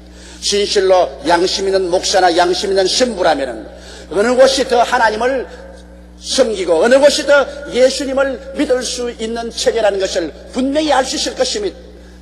대한민국에 와서는 나는 담대하게 감옥에 들어가겠다고 말하면서 왜 북한에서는 김일성이 40년 동안 독재를 하고 우상숭배한 그것은 공개하고 북한의 감옥에 들어갈 용기는 없습니까? 북한에 들어갈 감옥에 용기도 없으면서 줄 잡아 북한에 가서 대한민국을 흉보고 우리 조국을 물고 찢는 이러한 종교인들이 있다는 것은 저는 한 목사로서 굉장한 수치감을 느끼고 얼굴을 들 수가 없는 것입니다. 여러분, 이 세대를 성경에는 본받지 말라고 했었습니다. 이 세대는 바로 악한 자의 지배하에 있습니다. 이 세대는 하나님도 인정하지 않고 예수님도 인정하지 않는 것이 세대인 것입니다. 이러한 세대는 여러분 공산주의 사회에서는 더 흉악하게 이 세속이 점령을 하고 있다는 것을 알아야 되는 것입니다. 이러므로 성경에 하나님께서 우리 마음을 새롭게 하는 것은 여러분 중생은 영적으로 즉시로 중생하지만은 이 마음이 새로워지는 것은 교육을 통해서야 새로워지는 것입니다. 우리가 아무리 죄를 짓고 불의하고 추악한 사람이라도 회개하면 즉시로 우리 영혼은 구원을 받아 죄사함을 받고 영생을 얻게 되는 것입니다. 그러나 우리 마음은 오랫동안 세상에 찌들어지고 세상 교육을 받고 세상 습관이 찌들어져 있기 때문에 이 마음은 새로운 교육을 받아야 되는 것입니다. 마음이 새로워진다는 것은 바로 하나님 앞에 나와서 십자가의 보배로운 피로 씻고 하나님이 가르치는 진리로서 새로운 재교육을 받아야 마음이 새로워지는 것입니다. 그러므로 우리는 세상적 무신적 교육을 벗어나 하나님을 경외하고 하나님을 따르는 교육을 받아야 되는 것입니다. 이것은 예수 그리스도의 십자가 밑에 와서 받을 수가 있는 것입니다. 예수 그리스도의 십자가 밑에 와서 십자가를 바라볼 때 그리스도는 십자가를 통하여 우리의 죄를 청산하고 우리에게 의로움을 주셨다는 사실을 배워서 나는 용서받은 의인이라는 것을 깨달아야 되는 것입니다. 십자가 밑에서 하나님께 버림받은 우리들이 그리스도를 통해서 하나님과 화목되게 되고, 그리고 하나님께서 우리에게 성령을 주셨다는 사실을 우리는 배워서 알고 성령님을 인정하고 환영하고 모셔드리며 성령과 함께 동행할 수 있어야 됩니다. 십자가 밑에서 비로소 우리 주 예수께서 우리 연약한 것을 친히 담당하시고 병을 짊어지고 가셨기 때문에 우리의 질병의 문제는 2000년 전에 이미 십자가에서 해결되어 버리고 말았다는 사실을 우리는 지식으로 깨달아 알 수가 있게 되는 것이요, 이것을 강하게 믿고 우리는 질병을 두려워하지 않고 나갈 수가 있는 것입니다. 십자가 밑에 가서 비로소 그리스도께서 우리를 대신하여 저주를 받으사 율법의 저주에서 우리를 속량해 내셨다는 것을 알게 되는 것입니다. 아담 이후의 저주가 다 그리스도 십자가에서 사라지고 그리스도 안에서 아브라함의 복을 우리에게 허락했다는 그 진리를 깨닫게 됩니다. 그러므로 저주는 2000년 전에 이미 십자가에서 해결되어 버렸었으며 우리는 그리스도 안에서 아브라함의 복을 받고 살아야 될 수 있다는 이런 진리도 우리가 깨달아서 우리 마음이 새로워지게 되는 것입니다. 그래서 마음이 늘 부정적이고 파괴적이며 절망적이고 뒤로 물러나가는 그 마음을 고칠 수가 있는 것입니다. 십자가 밑에서 우리는 예수께서 십자가에서 죽음을 죽여버리시고 장사지낸 지 사흘 만에 부활하심으로 우리에게 사망은 철폐되고 부활의 생명이 충만하게 되었으며 주께서 우리를 위해서 눈물과 근심과 탄식과 이별하는 것이나 공하는 것이나 앓는 것이나 죽는 것이 없는 영원한 고장을 예비해 놓았다는 사실을 깨달아 알게 되고 우리 마음이 새로워지게 되는 것입니다. 이래서 십자가 밑에서 우리 한 사람 한 사람이 어떠한 사람이 되었는가를 깨달아 알 수가 있게 되는 것입니다. 그리고 이 말씀을 통해서 우리는 새로운 지식의 지식을 증가할 수 있습니다. 깨달음의 깨달음을 증가할 수 있습니다. 그래서 우리가 예수 믿고 들어온 천국이 어떠한 나라인 것을 우리 마음속에 깊이 깨달아 알게 되는 것입니다. 이래서 우리가 그리스도와 하늘나라에 대한 지식을 마음속에 많이 가지면 가질수록 마음이 더 새로워지는 것입니다. 그리고 하늘나라를 밝히 알게 되고 믿음도 강해지는 것입니다. 이와 같이 마음이 새로워지고 나면 그 다음부터는 우리가 하나님의 뜻이 무엇인지를 우리 삶 속에 분별하면서 살아갈 수가 있습니다. 우리는 하나님 앞에 나와서 하나님의 뜻이면 내게 손해가 가더라도 따르겠다는 그런 각오로서 하나님의 뜻을 구해야 되는 것입니다. 내게 유익되면 하나님의 뜻을 따르고 내게 손해가 되면 하나님의 뜻을 따르지 않겠다. 이러한 것은 여러분 절대로 신앙적인 삶이 아닌 것입니다. 내게 손해가 가더라도 하나님의 뜻이면 나는 하나님의 뜻을 택하겠다는 그런 각오를 가지고 하나님의 성령의 인도를 바라면 하나님의 성령께서는 오늘날도 여러분 우리의 손을 잡고 이끌어 주시는 것입니다. 그래서 이 땅에 살면서 우리는 흑암 가운데 방황하지 아니하고 무엇이 하나님의 뜻인지 하나님의 선하시고 기뻐하시고 온전하신 뜻을 마음속에 깨닫고 하나님과 함께 인생을 동행하게 되는 것입니다. 인간을 외롭게 자기 혼자 뛰면은 어디에 가서 쓰러질지 모릅니다. 마음이 불안하기 짝이 없는 것은 이 세상에는 무엇 하나라도 영원한 것이 없고 의지할 것이 없습니다. 그러나 하나님의 뜻을 알고 하나님께 의지해서 하나님과 함께 살면은 이 격동하는 세계 속에서 마음의 안심과 평안을 가지고 승리롭게 살 수 있는 것입니다. 그러므로 하나님께서는 너희가 이 세대를 본받지 말고 하나님 중심 그리스도 중심으로 굳세게 서고 예수께서 십자가에서 이루간 그 놀라운 은총으로 마음이 새로워지고 어떠한 사람이 된 것을 확실히 알고 하나님의 뜻을 쫓아서 인생을 승리롭게 살라고 말씀하는 것입니다. 하나님이 여러분에 대한 뜻은 여러분은 영혼이 잘됨같이 범사에 잘되며 강건하게 되고 생명을 얻되 풍성하게 얻게 되어 남에게 구워주고 남을 도와주며 사는 여러분 되시기를 하나님은 원하고 계신 것입니다. 셋째로 우리 하나님께서는 믿음의 분량대로 지혜롭게 생각하며 살라고 말한 것입니다. 우리가 예수를 믿고 나면 하나님께서 우리 각자에게 믿음을 허락하여 주시는 것입니다. 그러므로 여러분에게 여러 가지 형태의 믿음이 하늘에서부터 마음속에 내려옵니다. 그런데 내게 하나님이 어떠한 믿음을 주셨는가, 그 믿음의 분량을 자세히 생각해보고 그 믿음의 분량대로 지혜롭게 인생을 살라는 것입니다. 우리 예수를 믿는 사람은 한 사람도 쓸데없는 사람이 없습니다. 하나님께서 필요해서 하늘나라로 다 부르신 것입니다. 그러므로 각 사람에게 믿음의 분량이 임하는 것입니다. 어떠한 사람은 예언자로서 믿음의 분량이 임하고 다른 사람은 섬기는 자로서 또 가르치는 자로서, 구원하는 자로서, 구제하는 자로서, 다스리는 자로서, 긍휼을 베푸는 자로서 여러 가지 형태로 하나님께서 믿음의 분량을 허락하여 주시는 것입니다. 자기에게 어떠한 믿음의 분량이 왔는지, 어떠한 믿음의 사명이 왔는지를 깨달아서 그 사명 속에서 우리는 그리스도의 몸된 교회를 받들어야 되는 것입니다. 하나님의 뜻은 여러분께서 그냥 교회 왔다 갔다 하지 말고 이 그리스도의 몸된 교회에 들어와서 교회를 위해서 여러분의 사명을 감당하기를 원하시고 계신 것입니다. 그러므로 어떠한 사람에게는 예언의 믿음을 주신 것입니다. 저 같은 사람은 예언의 믿음을 받은 사람입니다. 예언이란 그리스도의 복음 말씀을 전가하는 사명을 말하는 것입니다. 장차 다가올 세상 일을 밝히 깨달아서 그것을 사람들에게 가르쳐주고 죄에서 벗어나고 영광의 하나님 품으로 들어오게 인도하는 그러한 사명은 예언자적 사명인 것입니다. 예언자적 믿음이 왔기 때문에 이것을 떠날 수가 없어서 그대로 실천하는 것입니다. 예언자적 믿음이 크게 온 사람은 크게 역사할 것이요 적게 온 사람은 적게 역사할지라도 예언자적 믿음이 온 사람은 예언자적 세계 속에서 일을 해야 나중에 하나님 앞에 떳떳하게 설 수 있는 것입니다. 어떠한 사람에게는 섬기는 믿음이 왔습니다.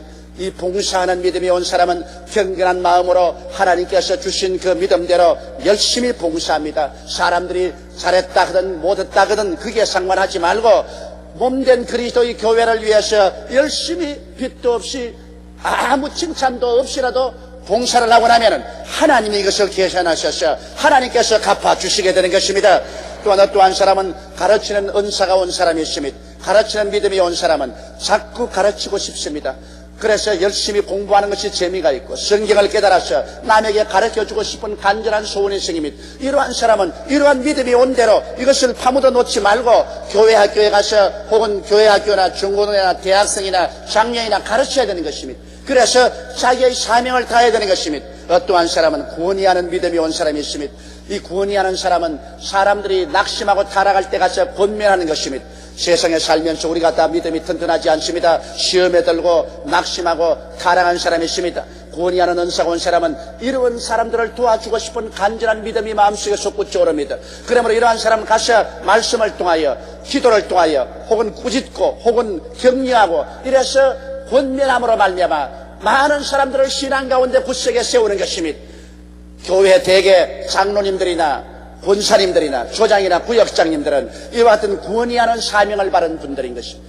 이 구원이하는 사명을 받은 사람들은 이 사명을 충실히 다해야 되는 것입니다. 한 달란트 받은 사람이 그 달란트를 땅에 감추어 놨다가 나중에 주인에게 도로 돌려주다가 크게 꾸중을 들은 같은 그런 사람이 되어서는 안 되는 것입니다. 구원이하는 사람은 진지하게 구원이한 일을 해야 될 것이요 구제하는 사람은 진실하게 하는 것입니다. 구제의 사명이 온 사람도 있습니다. 안전하시나 구제하고 싶습니다. 안 죽었으나 구제할 것은 머릿속에 생각이 납니다. 이러한 사람은 구제하는 믿음이 온 사람인 것입니다. 이러한 사람은 구제하는 일을 시작해야 되는 것입니다. 적은 것으로부터 시작해서 구제를 시작하면 점점 하나님께서 더 문을 열어주시면 주시는 대로 크게 구제해야 됩니다. 6.25 사변 난 이후로 우리 대한민국 백성들이 외국에 구제 안 받고 어떻게 살았습니까? 모두 다 우리들은 외국 사람들의 구제를 받아서 구제 물자를 먹고 구제 물자를 입고 구제 물자를 가지고서 우리 대한민국이 오늘날 이와 같이 건설하고 살아온 것입니다. 우리도 하나님께로부터 구제하는 은사를 주신 사람은 그 구제하는 은사대로 우리 동포들을 도와주고 나아가서 못 사는 지구촌의 사람들에게 구제하면서 살아야 되는 것입니다. 이것이 하나님의 뜻인 것입니다. 다스리는 은사가 온 사람은 부지런히 다스려야 됩니다. 행정적인 은사를 말하는 것입니다.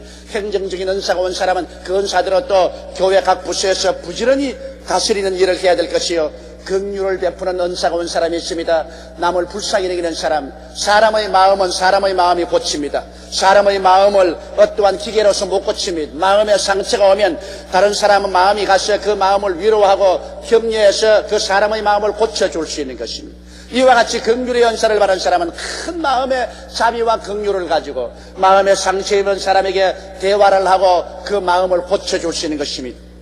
이러한 긍휼의 연사를 받은 사람 즐거움으로 긍휼의 역사를 다해야 될 것인 것입니다. 이와 같이 하나님께서는 우리 모든 사람에게 분량대로 믿음을 주셨기 때문에 이 분량대로 믿음을 받았으면 이대로 봉사하고 살라고 주님께서 권면을 하고 있습니다.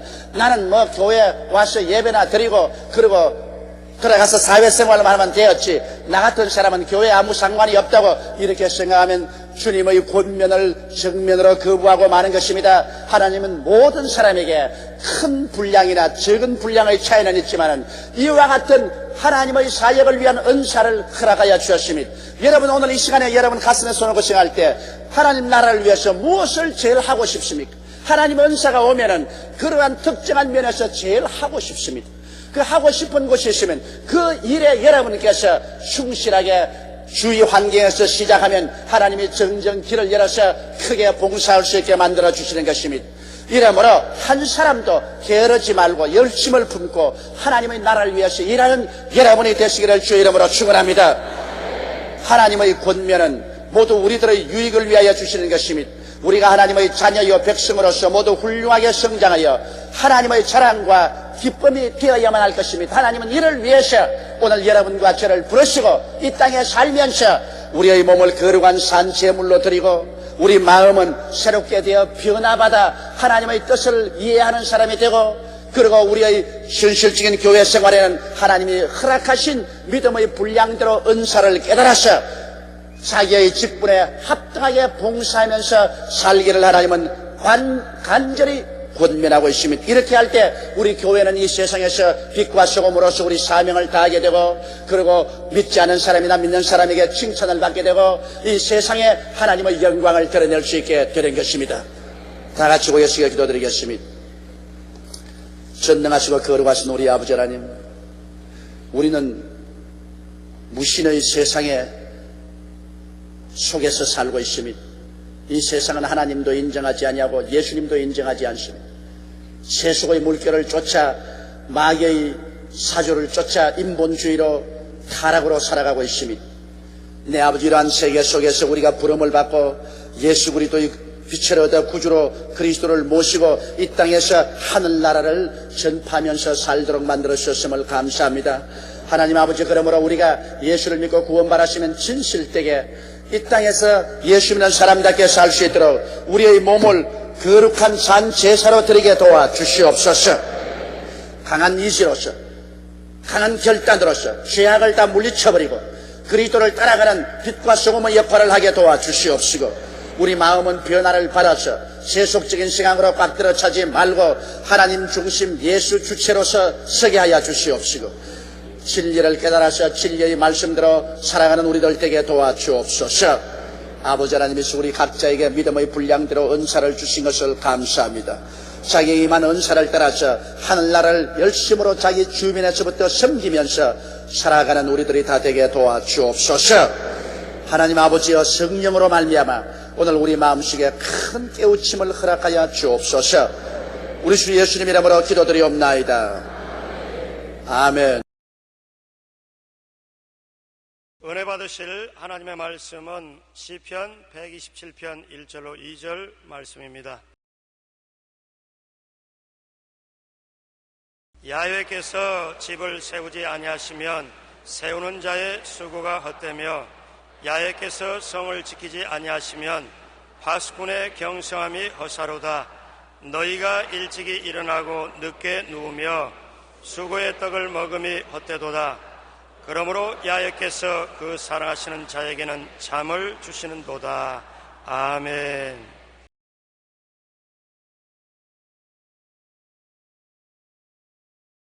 오늘 저는 여러분과 함께 하나님 중심의 삶이라는 제목으로 은혜를 나누겠습니다. 모든 운동 경기에서 몸의 중심이 흔들리면 실패합니다. 더구나 체조 경기는 말할 필요 없이 몸의 중심이 잘 잡혀야 됩니다. 이번 아테네 올림픽 체조 경기에서 미국 선수가 뜀틀 경기에서 착지 때 중심을 잃고 옆으로 뒹구는 모습을 우리는 텔레비에서 잘 보았습니다. 삶에도 동일합니다. 중심이 잡히지 않고 방황하는 삶은 패배와 절망이 있을 따름인 것입니다. 큰 배가 파도가 산더미처럼 치는데 전후 좌우로 요동하면서도 중심을 잡는 이유는 그 뱃속에 자이로스키라는 선박의 평형을 잡는 기회가 있기 때문에 그런 것입니다. 첫째로 개인의 삶의 중심이 잡혀야 됩니다. 개인의 삶의 중심은 바로 하나님인 것입니다. 하나님은 우리 개인을 만드시고 우리의 중심이 되시고 우리를 다스리시는 하나님이신 것입니다. 하나님을 중심으로 모시고 섬기면 하나님은 우리의 삶과 환경을 친히 다스려 주시는 것입니다. 시편 100편 3절에 보면 야훼가 우리 하나님이신 줄 너희는 알지어다. 그는 우리를 지으신 자시요 우리는 그의 것이니 그의 백성이요 그의 기르시는 양이라고 했었습니다. 우리는 오해를 많이 합니다. 우리 자신은 우리가 소유하고 있다고 착각을 합니다. 그리고 내 인생은 내 마음대로 할 수 있다고 생각을 하는 것입니다. 그것이 타락한 인생의 큰 착각인 것입니다. 인생은 사람 스스로 존재하는 것이 아니라 하나님이 지으신 존재요 하나님이 인생의 중심이지 인간이 스스로 중심이 되지 못합니다. 아담과 하와가 왜 큰 비극을 맞게 되었습니까? 그것은 하나님 중심을 떠났기 때문인 것입니다. 인본주의적 자기 중심으로 돌아서자 그의 삶은 평형을 잃어버리고 그냥 기웃덩거리다가 내둥거려지고 말한 것입니다. 마귀와 죄, 세속과 질병, 저주와 죽음 속에 뒹굴게 된 것은 바로 아담과 하와가 중심을 잡지 못하기 때문인 것입니다. 에레미야 2장 19절에 내 악이 너를 징계하겠고 내 패역이 너를 책할 것이라. 그런즉 내 하나님 야훼를 버림과 내 속에 나를 경외함이 없는 것이 악이요 고통인 줄 알라. 주 만군의 야훼의 말이니라. 하나님을 버리고 하나님을 중심에 섬기지 않은 그것이 악이요 고통이요 절망인 것입니다. 중심을 잃어버리고 기웃덩거리는 사람이나 사물은 위험하기 짝이 없는 것입니다. 시편 127편 1절로 2절 말씀대로 야훼께서 집을 세우지 아니하시면 세우는 자의 수고가 헛됩니다. 야훼께서 성을 지키지 아니하시면 파수꾼의 경성함이 헛삽니다. 아침에 일찍 일어나고 늦게 누우며 수고의 떡을 먹으며 헛되는 것입니다. 하나님을 중심으로 섬기고 모시는 사람은 하나님이 돌봐주기 때문에 평안하게 잠을 잘 수가 있는 것입니다. 인생이 주님 중심의 삶을 버리면 삶의 집을 세우는 것이 헛됩니다. 하나님 없이 돈이나 집이나 명예나 권세로 행복한 집을 세우겠다고 생각하는 사람은 헛된 망상을 가지고 있는 것입니다. 에레미야 17장 3절에 13절에 이스라엘의 소망이신 야훼여 무릇 주를 버리는 자는 다 수치를 당할 것이라. 무릇 야훼를 떠나는 자는 흙의 기록이 되어버리니 이는 생수의 그릇이신 야훼를 버림이니. 하나님 버리고 명예롭게 살 수도 없고 행복하게 살 수도 없고 영광스럽게 살 수도 없습니다.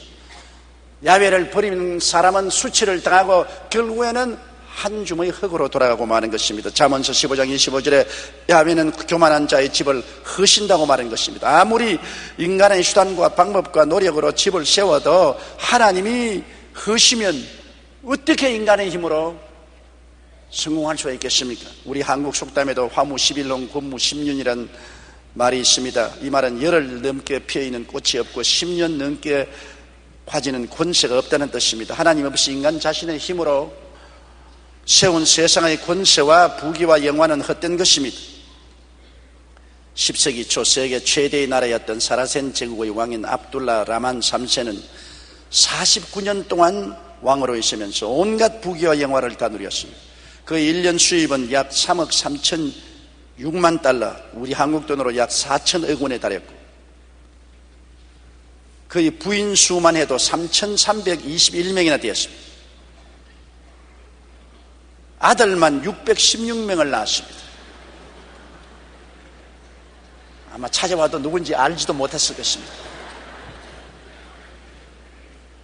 그러나 그가 마지막 숨을 거둘 때 한 말은 오랜 세월 영예로운 통치에도 불구하고 내가 진정한 행복을 누린 날은 다만 14일밖에 없었다고 말했었습니다.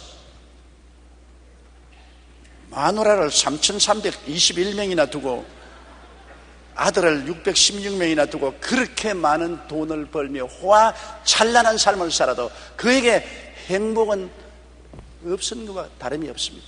하나님 없이 인간의 물질과 환경으로 아무리 잘 만들어 놓아도 내용이 없습니다. 야훼 없이 집을 세우면 싸운 자의 수고가 헛된다는 것은 내용이 없다는 것입니다. 겉만 번지르르 하지 내용이 없는 것입니다.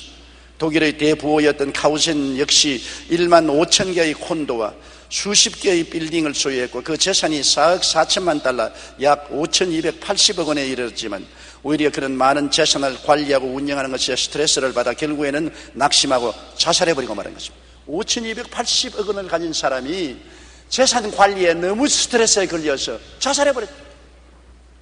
무슨 내용이 있습니까? 그렇게 많은 돈을 갖고도 자살할 수밖에 없는 그는 불행한 사람이었습니다. 1970년대 미국 청소년들의 우상이었던 가수 앤디 깁슨은 처음 음반을 내었을 때 수백만 달러의 수입을 얻었고 22살이라는 어린 나이에 그래미상을 2번이나 수상했습니다. 그러나 그는 마약에 손을대기 시작하고 타락한 생활을 하다가 불과 10년 후인 32살에 빚을 태산같이 진 채 쓸쓸하게 죽고 마는 것입니다. 세상의 눈으로는 권세와 부귀와 명예로 치장된 인생이 아름답고 찬란해 보이지만은 하나님 없이 세운 집은 허무하게 되고 마는 것입니다. 아무리 겉으로 보기에 찬란해도 속이 없어요. 허수아비 보십시오. 허수아비가 멋진 도리구찌 모자를 쓰고 멋있는 울긋불긋한 옷을 입고 밭이나 논에 이렇게 서 있지 않습니까? 보면 굉장하지요. 속에 들여다보면 지푸레기밖에 없습니다. 내용이 없습니다. 야훼께서 집을 세우지 아니하시면 세우는 자의 수고가 헛되다는 것은 그 속에 있어야 될 행복과 기쁨이란 내용이 없다는 것입니다. 그것만 번지를 한 것입니다. 야훼가 성을 지키지 아니하면 성을 지키는 일이 헛수고라고 성경은 말하고 있습니다. 사람들은 기득권을 지키려고 애를 많이 써요. 자기의 사업, 자기의 권력, 명예, 지위를 지키려고 몸부림을 치는 것입니다. 그러나 하나님 없이 아무리 성을 지키려고 해도 성은 무너집니다. 시편 39편 6절에 진실로 각 사람은 그림자같이 다니고 헛된 일에 분유하며 재물을 쌓으나 누가 취할지 알지 못하나이다라고 말했습니다. 에레미야 45장 4절에 보라 나는 나의 세운 것을 헐기도 하며 나의 심은 것을 뽑기도 한다고 말한 것입니다. 그러므로 하나님께서 성을 지켜주지 아니하시면 하나님 없는 인생이 교만하고 자랑할 것 없습니다. 언제나 하나님이 와서 뽑아버릴 수가 있고 작사를 내버릴 수가 있기 때문인 것입니다. 하나님이 성을 지키지 아니하시면 파수꾼의 경성함이 헛살하는 것은 우리 한국의 역사를 보아서 분명히 알 수 있습니다. 아시아에서 두 번째로 올림픽을 개최하고 국민소득이 10,000불을 넘어 갑자기 큰 부자가 되어 잘 사는 줄 알고 흥청망청했습니다. 그런데 IMF라는 경제적 위기를 맞게 되어 올림픽 이후 과도하게 증가된 소비와 거품 경제, 안일한 한국 교회 이런 것들이 경제의 성을 힘이 없이 무너지게 만들어버리고 말한 것입니다. IMF 당시 1997년 한 해에만 도산한 대기업과 중소기업 수가 53,000개에 달했습니다. 하나님께서 성을 지켜주지 아니하시면 파수꾼의 경성함이 헛됩니다. 인간의 수단과 방법과 노력으로 애써봤자 무너지는 눈더미 같습니다. 인간의 힘쓰고 애써 세워놓은 성은 하루아침에 무너질 수 있습니다. 현재 우리 경제는 70년대 이후 가장 긴 침체에 빠질 우려가 있습니다. 경기 불황이 장기화됨으로 인해 하루에 평균 30개 내지 40개의 중소기업이 문을 닫고 있습니다. 가구당 빚이 3천만 원에 육박하고 체감 경기는 최악에 다다랐습니다. 그 외에도 실업률의 증가, 실질 소득의 감소 등으로 서민들은 IMF의 졸업을 피부로 느끼지 못하는 위기감에 쌓여 있는 것입니다. 왜 그렇습니까? 오늘날 우리 나라를 이끄는 분들이 하나님 제껴놓고 나라란 집을 세우고 하나님 제껴놓고 우리의 성취를 지켜보려고 애를 쓰기 때문에 오늘 하나님이 우리에게 보내신 시련인 것입니다. 오늘 이와 같은 어려운 환경 가운데 우리 믿는 자들이 부르짖고 기도하지 아니하면 우리는 끝없는 나락으로 떨어질 수밖에 없습니다. 하나님 떠난 국가 경영은 무너져 내리는 토성과 같습니다. 소리만 요란하게 내지요. 성과가 없는데 어떻게 합니까? 오늘 우리 민족에게 주신 경고는 회개하고 주께로 돌아오라는 것입니다. 인간의 자만과 교만을 떠나서 하나님께 무릎을 꿇고 하나님께 돌아와야 되지, 하나님 없이는 아무것도 안 됩니다.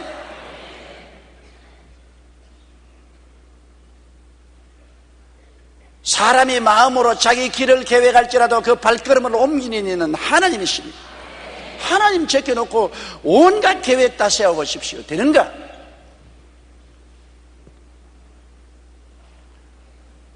제2차 세계대전 당시 영국은 자국 군인들이 프랑스의 덩크크의 포로가 될 위기에 처했습니다. 30만 대군이 독일에 포위되었습니다.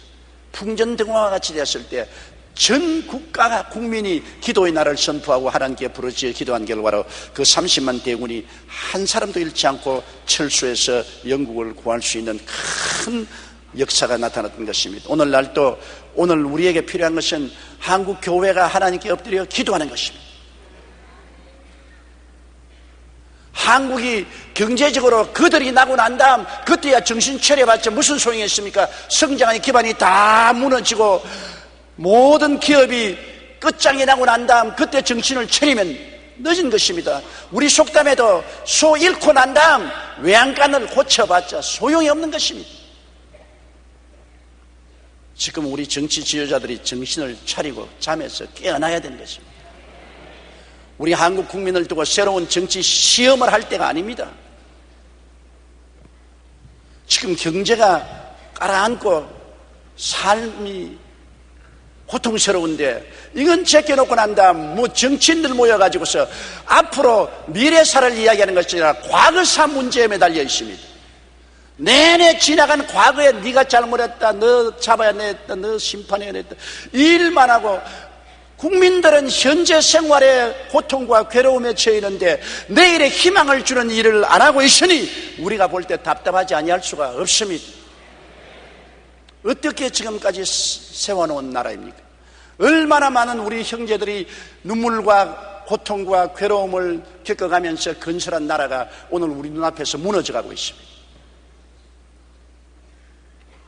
대다수의 선량한 국민들은 입을 다물고 가만히 있습니다. 그런 사이에 나라는 점점 터전이 허물어져 가고 있습니다.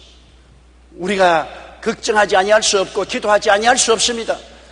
이제는 교회가 정말 마음의 결심을 하고 일어나서 하나님 앞에 회개하고 나라와 민족을 구원해달라고 부르짖어야 될 때가 왔습니다. 언제까지나 침묵하고 요행을 기다리고 있을 수는 없게 된 처지인 것입니다. 주님 중심의 삶이야 하나님이 돌봐주시는 삶이 되고 평안이 있습니다. 하나님 떠난 개인과 민족에게 평강은 없습니다. 시편 16편 8절에 내가 야훼를 항상 내 앞에 모시며 그가 내 우편에 계심으로 내가 요동치 아니하리로다. 하나님이 같이 계시면 왜 요동을 합니까? 시편 128편 1절로 2절에 야훼를 경외하며 그 도에 행하는 자마다 복이 있도다. 내가 내 손이 수고한 대로 먹을 것이라. 내가 복되고 형통하리로다. 하나님이 같이 계셔야 복되고 형통하죠. 하나님을 저버리고 난 다음 인간의 수단과 방법과 노력으로 아무리 몸부림쳐봤자 형통과 복은 다 날아가 버리고 없는 것입니다. 한 학생이 진로를 상담하기 위해 노 교수를 찾아갔습니다. 학생의 이야기를 가만히 듣고 노 교수가 학생에게 물었습니다. 자네가 인생에서 가장 원하는 것이 무엇인가? 선생님, 첫째 건강이고 둘째 사랑이고 셋째 물질입니다. 물론 그 외에 재능과 권력, 명예가 중요합니다. 그 말을 들은 노 교수는 붕그레 웃으면서 이렇게 말했습니다. 이복에 가장 중요한 것이 빠져있네. 내가 만일 마음속에 평안이 없다면 이 모든 것을 하나도 누릴 수 없네. 마음이 평안해야 몸도 건강하고 사랑도 할 수 있고 물질도 쓸 수 있고 권력도 사용하고 명예도 의미 있는 것이 아닌가. 평안이 없는 인생 속에 아무 성취도 이룰 수가 없네요. 개인뿐 아닙니다. 가정도 사회도 한 가지입니다. 가와 만사성이라는 말이 있지 않습니까? 가정이 평안해야 가정에 사는 모든 일이 성취가 되고 사회와 국가가 평안해야 일이 잘 됩니다. 현재 우리 평안합니까? 가는 곳마다 분열입니다. 어떻게 해서 가는 곳마다 정치인들이 우리 국민을 보수와 진보라는 이름으로 분열시킵니까? 남북이 분열되고 동서가 분열되고 있는 자와 없는 자가 분열되고 사상적으로 보수와 진보가 분열되고 평안이 우리에게 사라졌습니다. 만나는 사람마다 염려와 근심을 하고 불안과 초조를 가지고 있습니다. 내일에 희망을 둘 수 없습니다. 내일이 아득합니다. 어지간한 사람들은 다 이민 가야 되겠다, 해외에 가서 살아야 되겠다 하는 이러한 불안한 처지가 되니까 우리에게 무슨 성공을 기대할 수가 있겠습니까? 평안이 없는 곳에 아무런 성취도 있을 수가 없는 것입니다. 누가 우리에게 평안을 줄 수 있습니까? 하나님만이 우리에게 평안을 줄 수 있는 것입니다. 하나님 중심으로 살아야 자세가 흐트러지지 않습니다. 자세가 흐트러지면 뒹굴지 않아요. 우리가 왜 뒹굽니까? 오늘날 경제적으로 뒹굴고 정치적으로 뒹굴고 사회적으로 왜 뒹굽니까?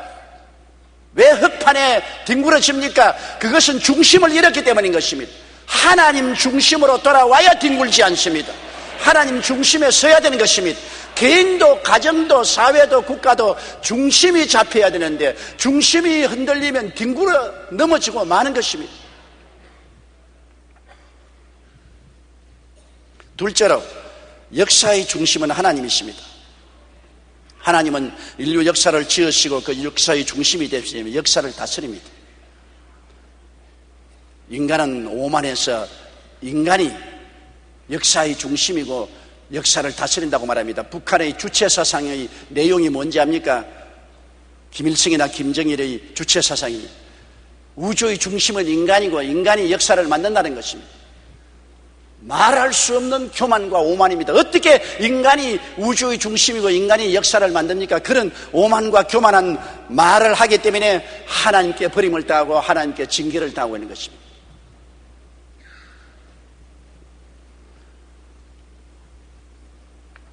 우리가 인간 중심으로 역사를 이끌어 나가려면 반드시 패망하고 맙니다. 그것이 바로 성경 바벨탑의 교훈입니다. 노아의 후손들이 시날 광야에 와서 우리 탑을 쌓아 하늘 꼭대기에 닿게 하고 다시는 홍수를 면하고 흩어짐을 면하자. 그래서 그들은 열심을 다하여 힘을 합쳐서 탑을 쌓아 올라가기 시작했습니다. 언어도 하나고 민족도 하나니 힘을 합치니 거대한 능력이 나타나서 하늘 끝까지 쌓아 올라갑니다. 하나님께서 내려와 보시고 이 사람들이 민족도 하나고 언어도 하나니 이 한 일을 막을 자가 없을 것이다. 그래서 언어를 혼잡하게 만드니까 그들은 협동이 안 되어서 결국 탑 사는 것을 그치고 뿔뿔이 헤어지고 말았습니다. 그 탑은 무너지고 말하는 것입니다. 하나님은 거기에서 우리에게 교훈을 가르쳐 주신 것입니다. 하나님 없이 인본주의로 서서 하나님보다 높아진 탑을 쌓으려고 할 때 하나님은 무너뜨리는 것입니다. 어떠한 기업도 어떠한 국가도 하나님보다 높아진 탑을 쌓으면 반드시 무너지게 되는 것입니다. 잠언서 16장 18절에 교만은 패망의 선봉이요 거만한 마음은 넘어짐의 앞잡이라고 말하고 있는 것입니다. 인간 중심의 역사는 바벨탑입니다. 사람이 역사를 주장하고 사람이 역사를 만들어 간다고 생각하는 그 오만이 바로 바벨탑인 것입니다. 예레미야 50장 31절로 32절에 주 만군의 야훼가 말하노라 교만한 자여 보라 내가 너를 대적하나니 내 날 곧 너를 벌할 때가 이르렀음이라. 교만한 자가 걸려 넘어지겠고 그를 일으킬 자가 없을 것이며 내가 그 성읍들에 불을 놓으리니 그 사면에 있는 것이 다 살라지리라고 말씀했습니다. 역사를 살펴보면 인간이 세운 역사적 바벨탑, 인간 중심의 역사는 패망했다는 사실을 우리가 너무나 잘 알고 있습니다. 독일의 히틀러를 보십시오. 그는 대다수 국민의 지지를 받아 독일의 순하기에 넣은 다음 온 구라파를 무력으로 통일하는 야심찬 계획을 세웠습니다.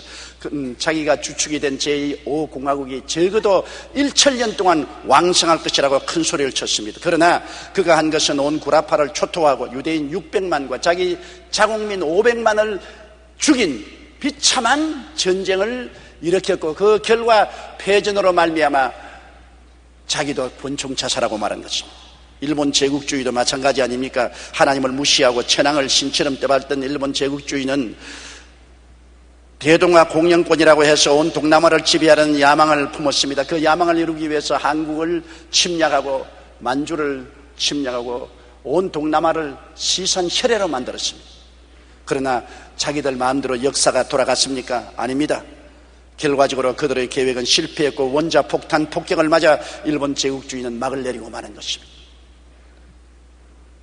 야훼께서 집을 세우지 아니하시면 세우는 자의 수고가 헛됩니다. 야훼께서 성을 지키지 아니하시면 파수꾼의 경성함이 허사입니다.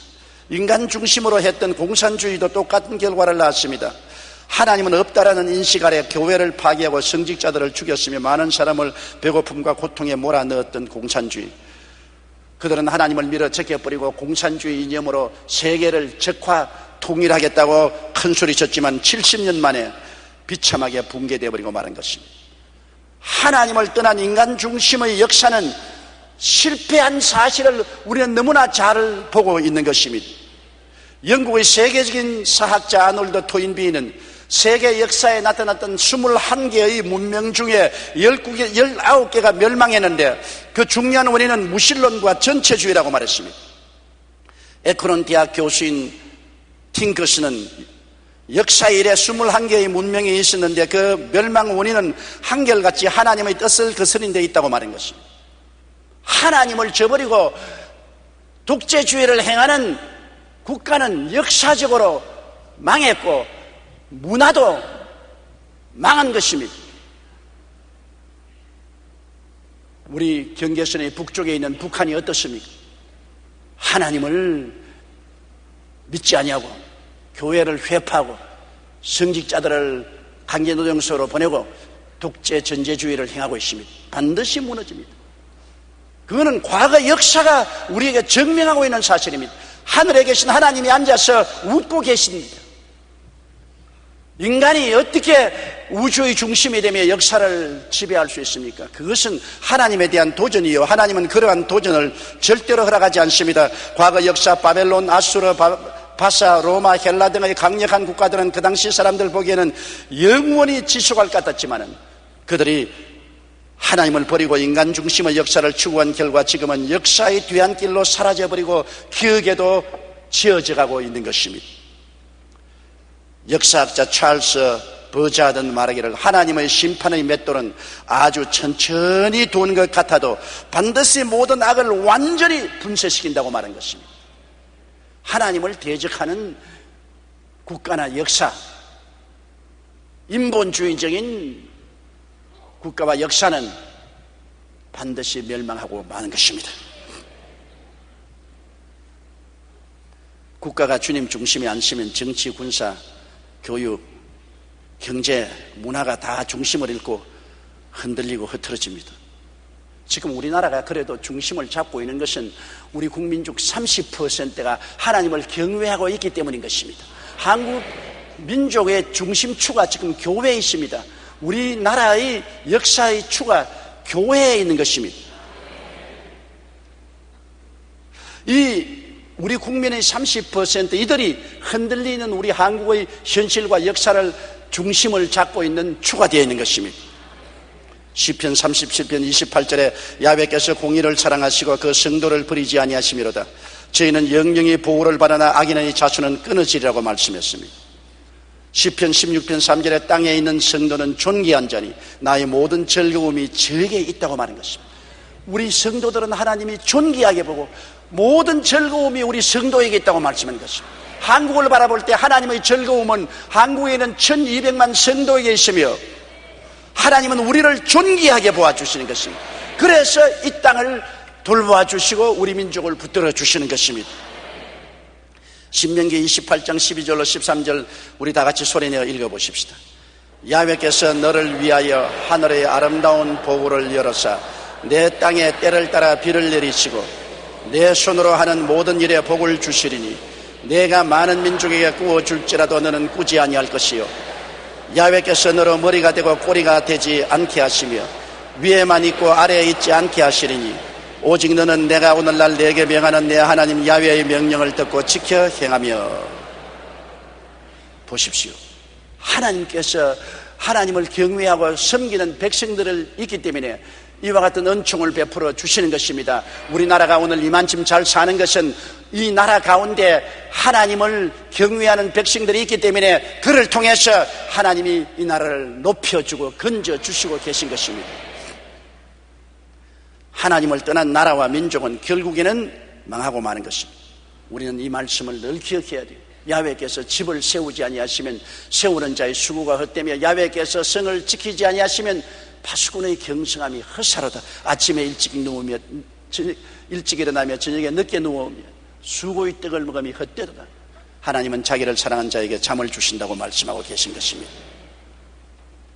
나폴레옹이 노틀담 사원에서 대관식을 할 때 하나님을 대변하는 교황이 왕관을 씌워주자 탁 빼앗아가지고서 왕관을 자기가 머리 위에 썼습니다.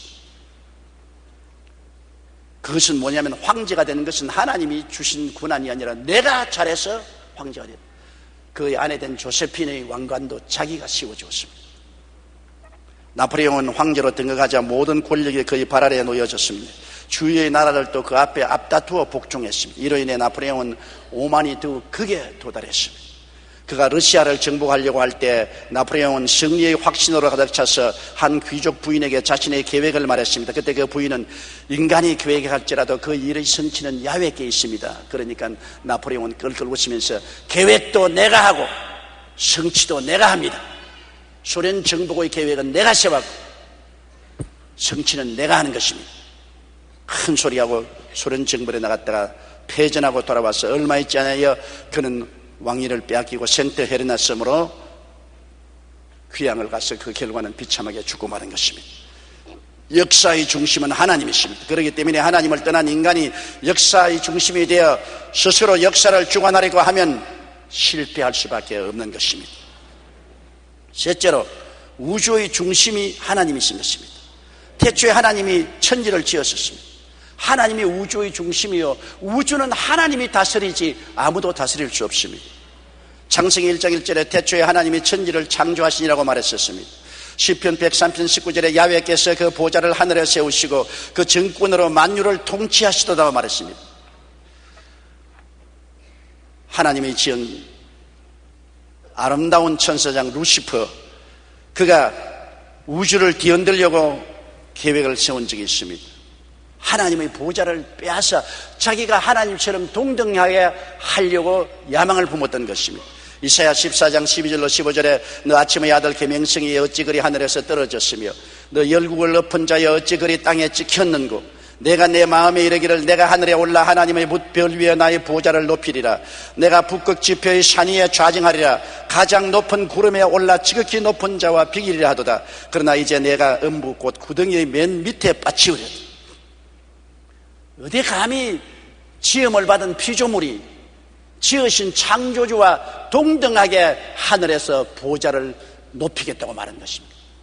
아침의 아들 계명성이라는 루시퍼라는 천사장입니다. 그가 하나님을 반역해서 하나님의 보좌를 빼앗으려고 하다가 하나님께로부터 버림을 받아 오늘날 사탄이 되고 그를 따르던 천사들은 모두 다 귀신들이 되어버리고 말한 것입니다. 하나님은 하나님의 계획과 뜻을 쫓아 장차 우주를 상속으로 줄 존재를 지었었습니다. 아담과 하와를 하나님의 형상과 하나님의 모양으로 지으시사 에덴에 두실 때 장차 아담과 하와와 그 후손들에게 우주를 상속으로 주려고 했었습니다. 그러니까 타락한 사탄이 배가 아파 견딜 수가 없죠.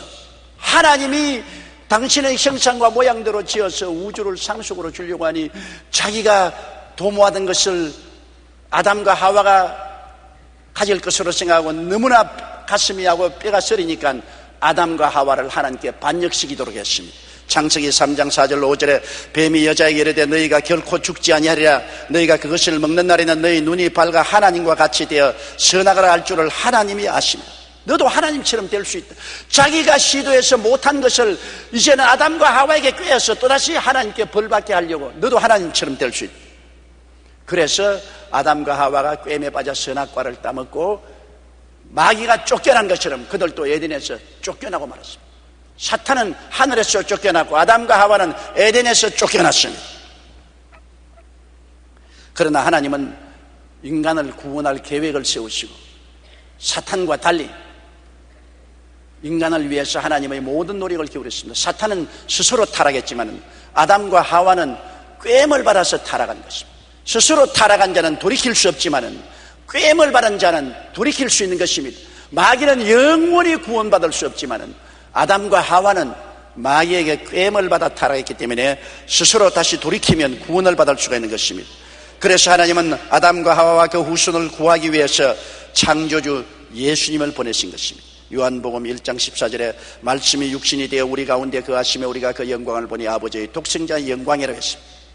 요한복음 3장 16절 하나님이 세상을 이처럼 사랑하사 독생자를 주셨으니 누구든지 저를 믿으면 멸망하지 않고 영생을 얻으리라.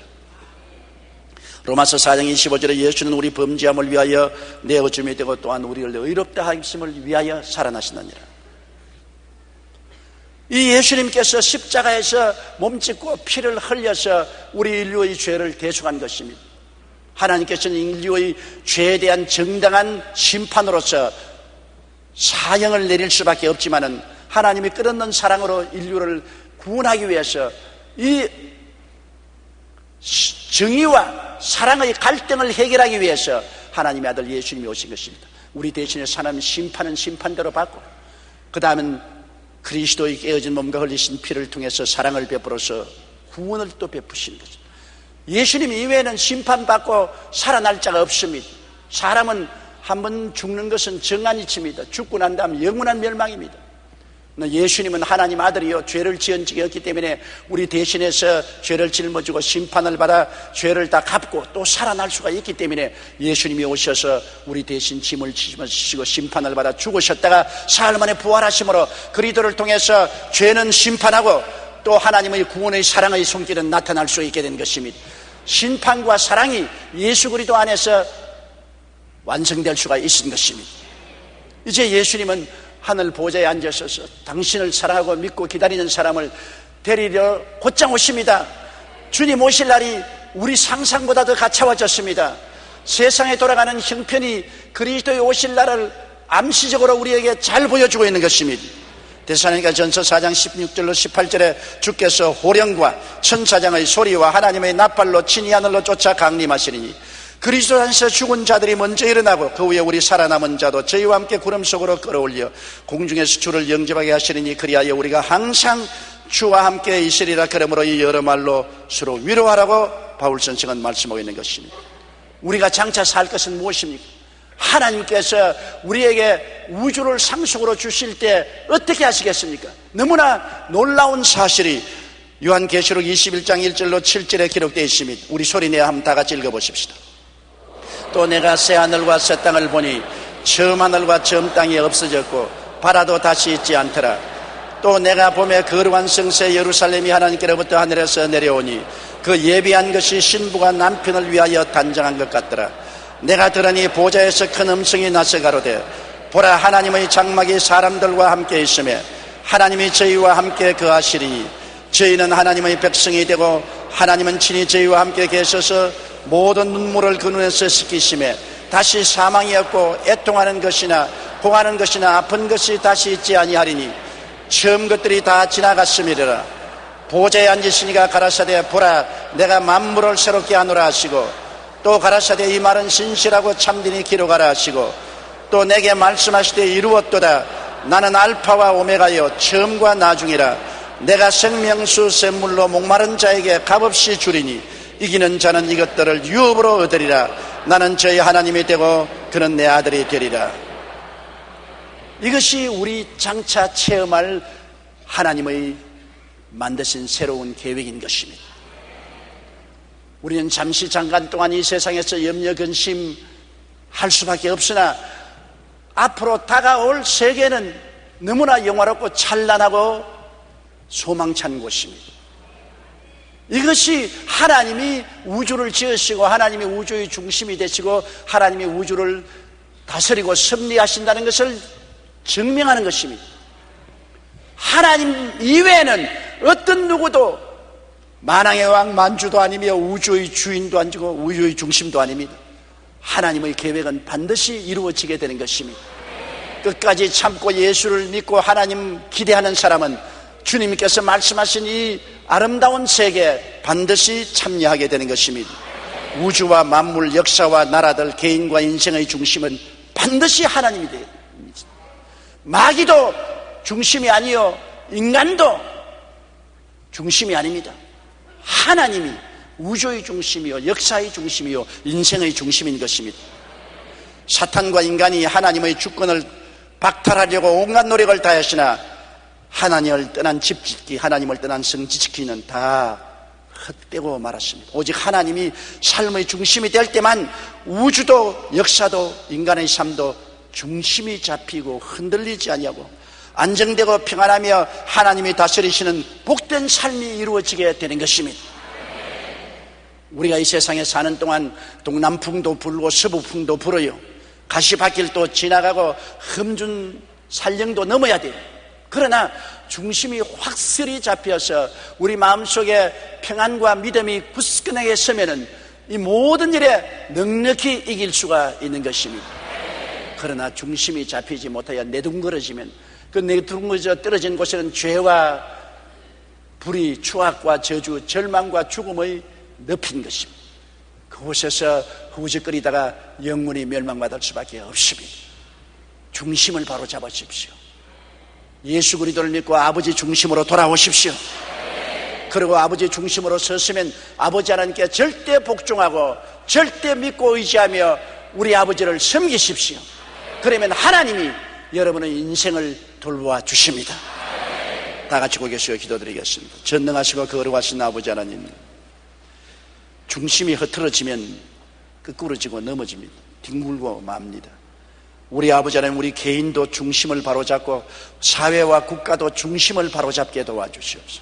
오늘 우리 국가가 중심을 잃어버리고 비틀거리고 뒹굴고 있습니다. 우리 국민들이 중심을 잃어버리고 좌왕우왕하고 있습니다.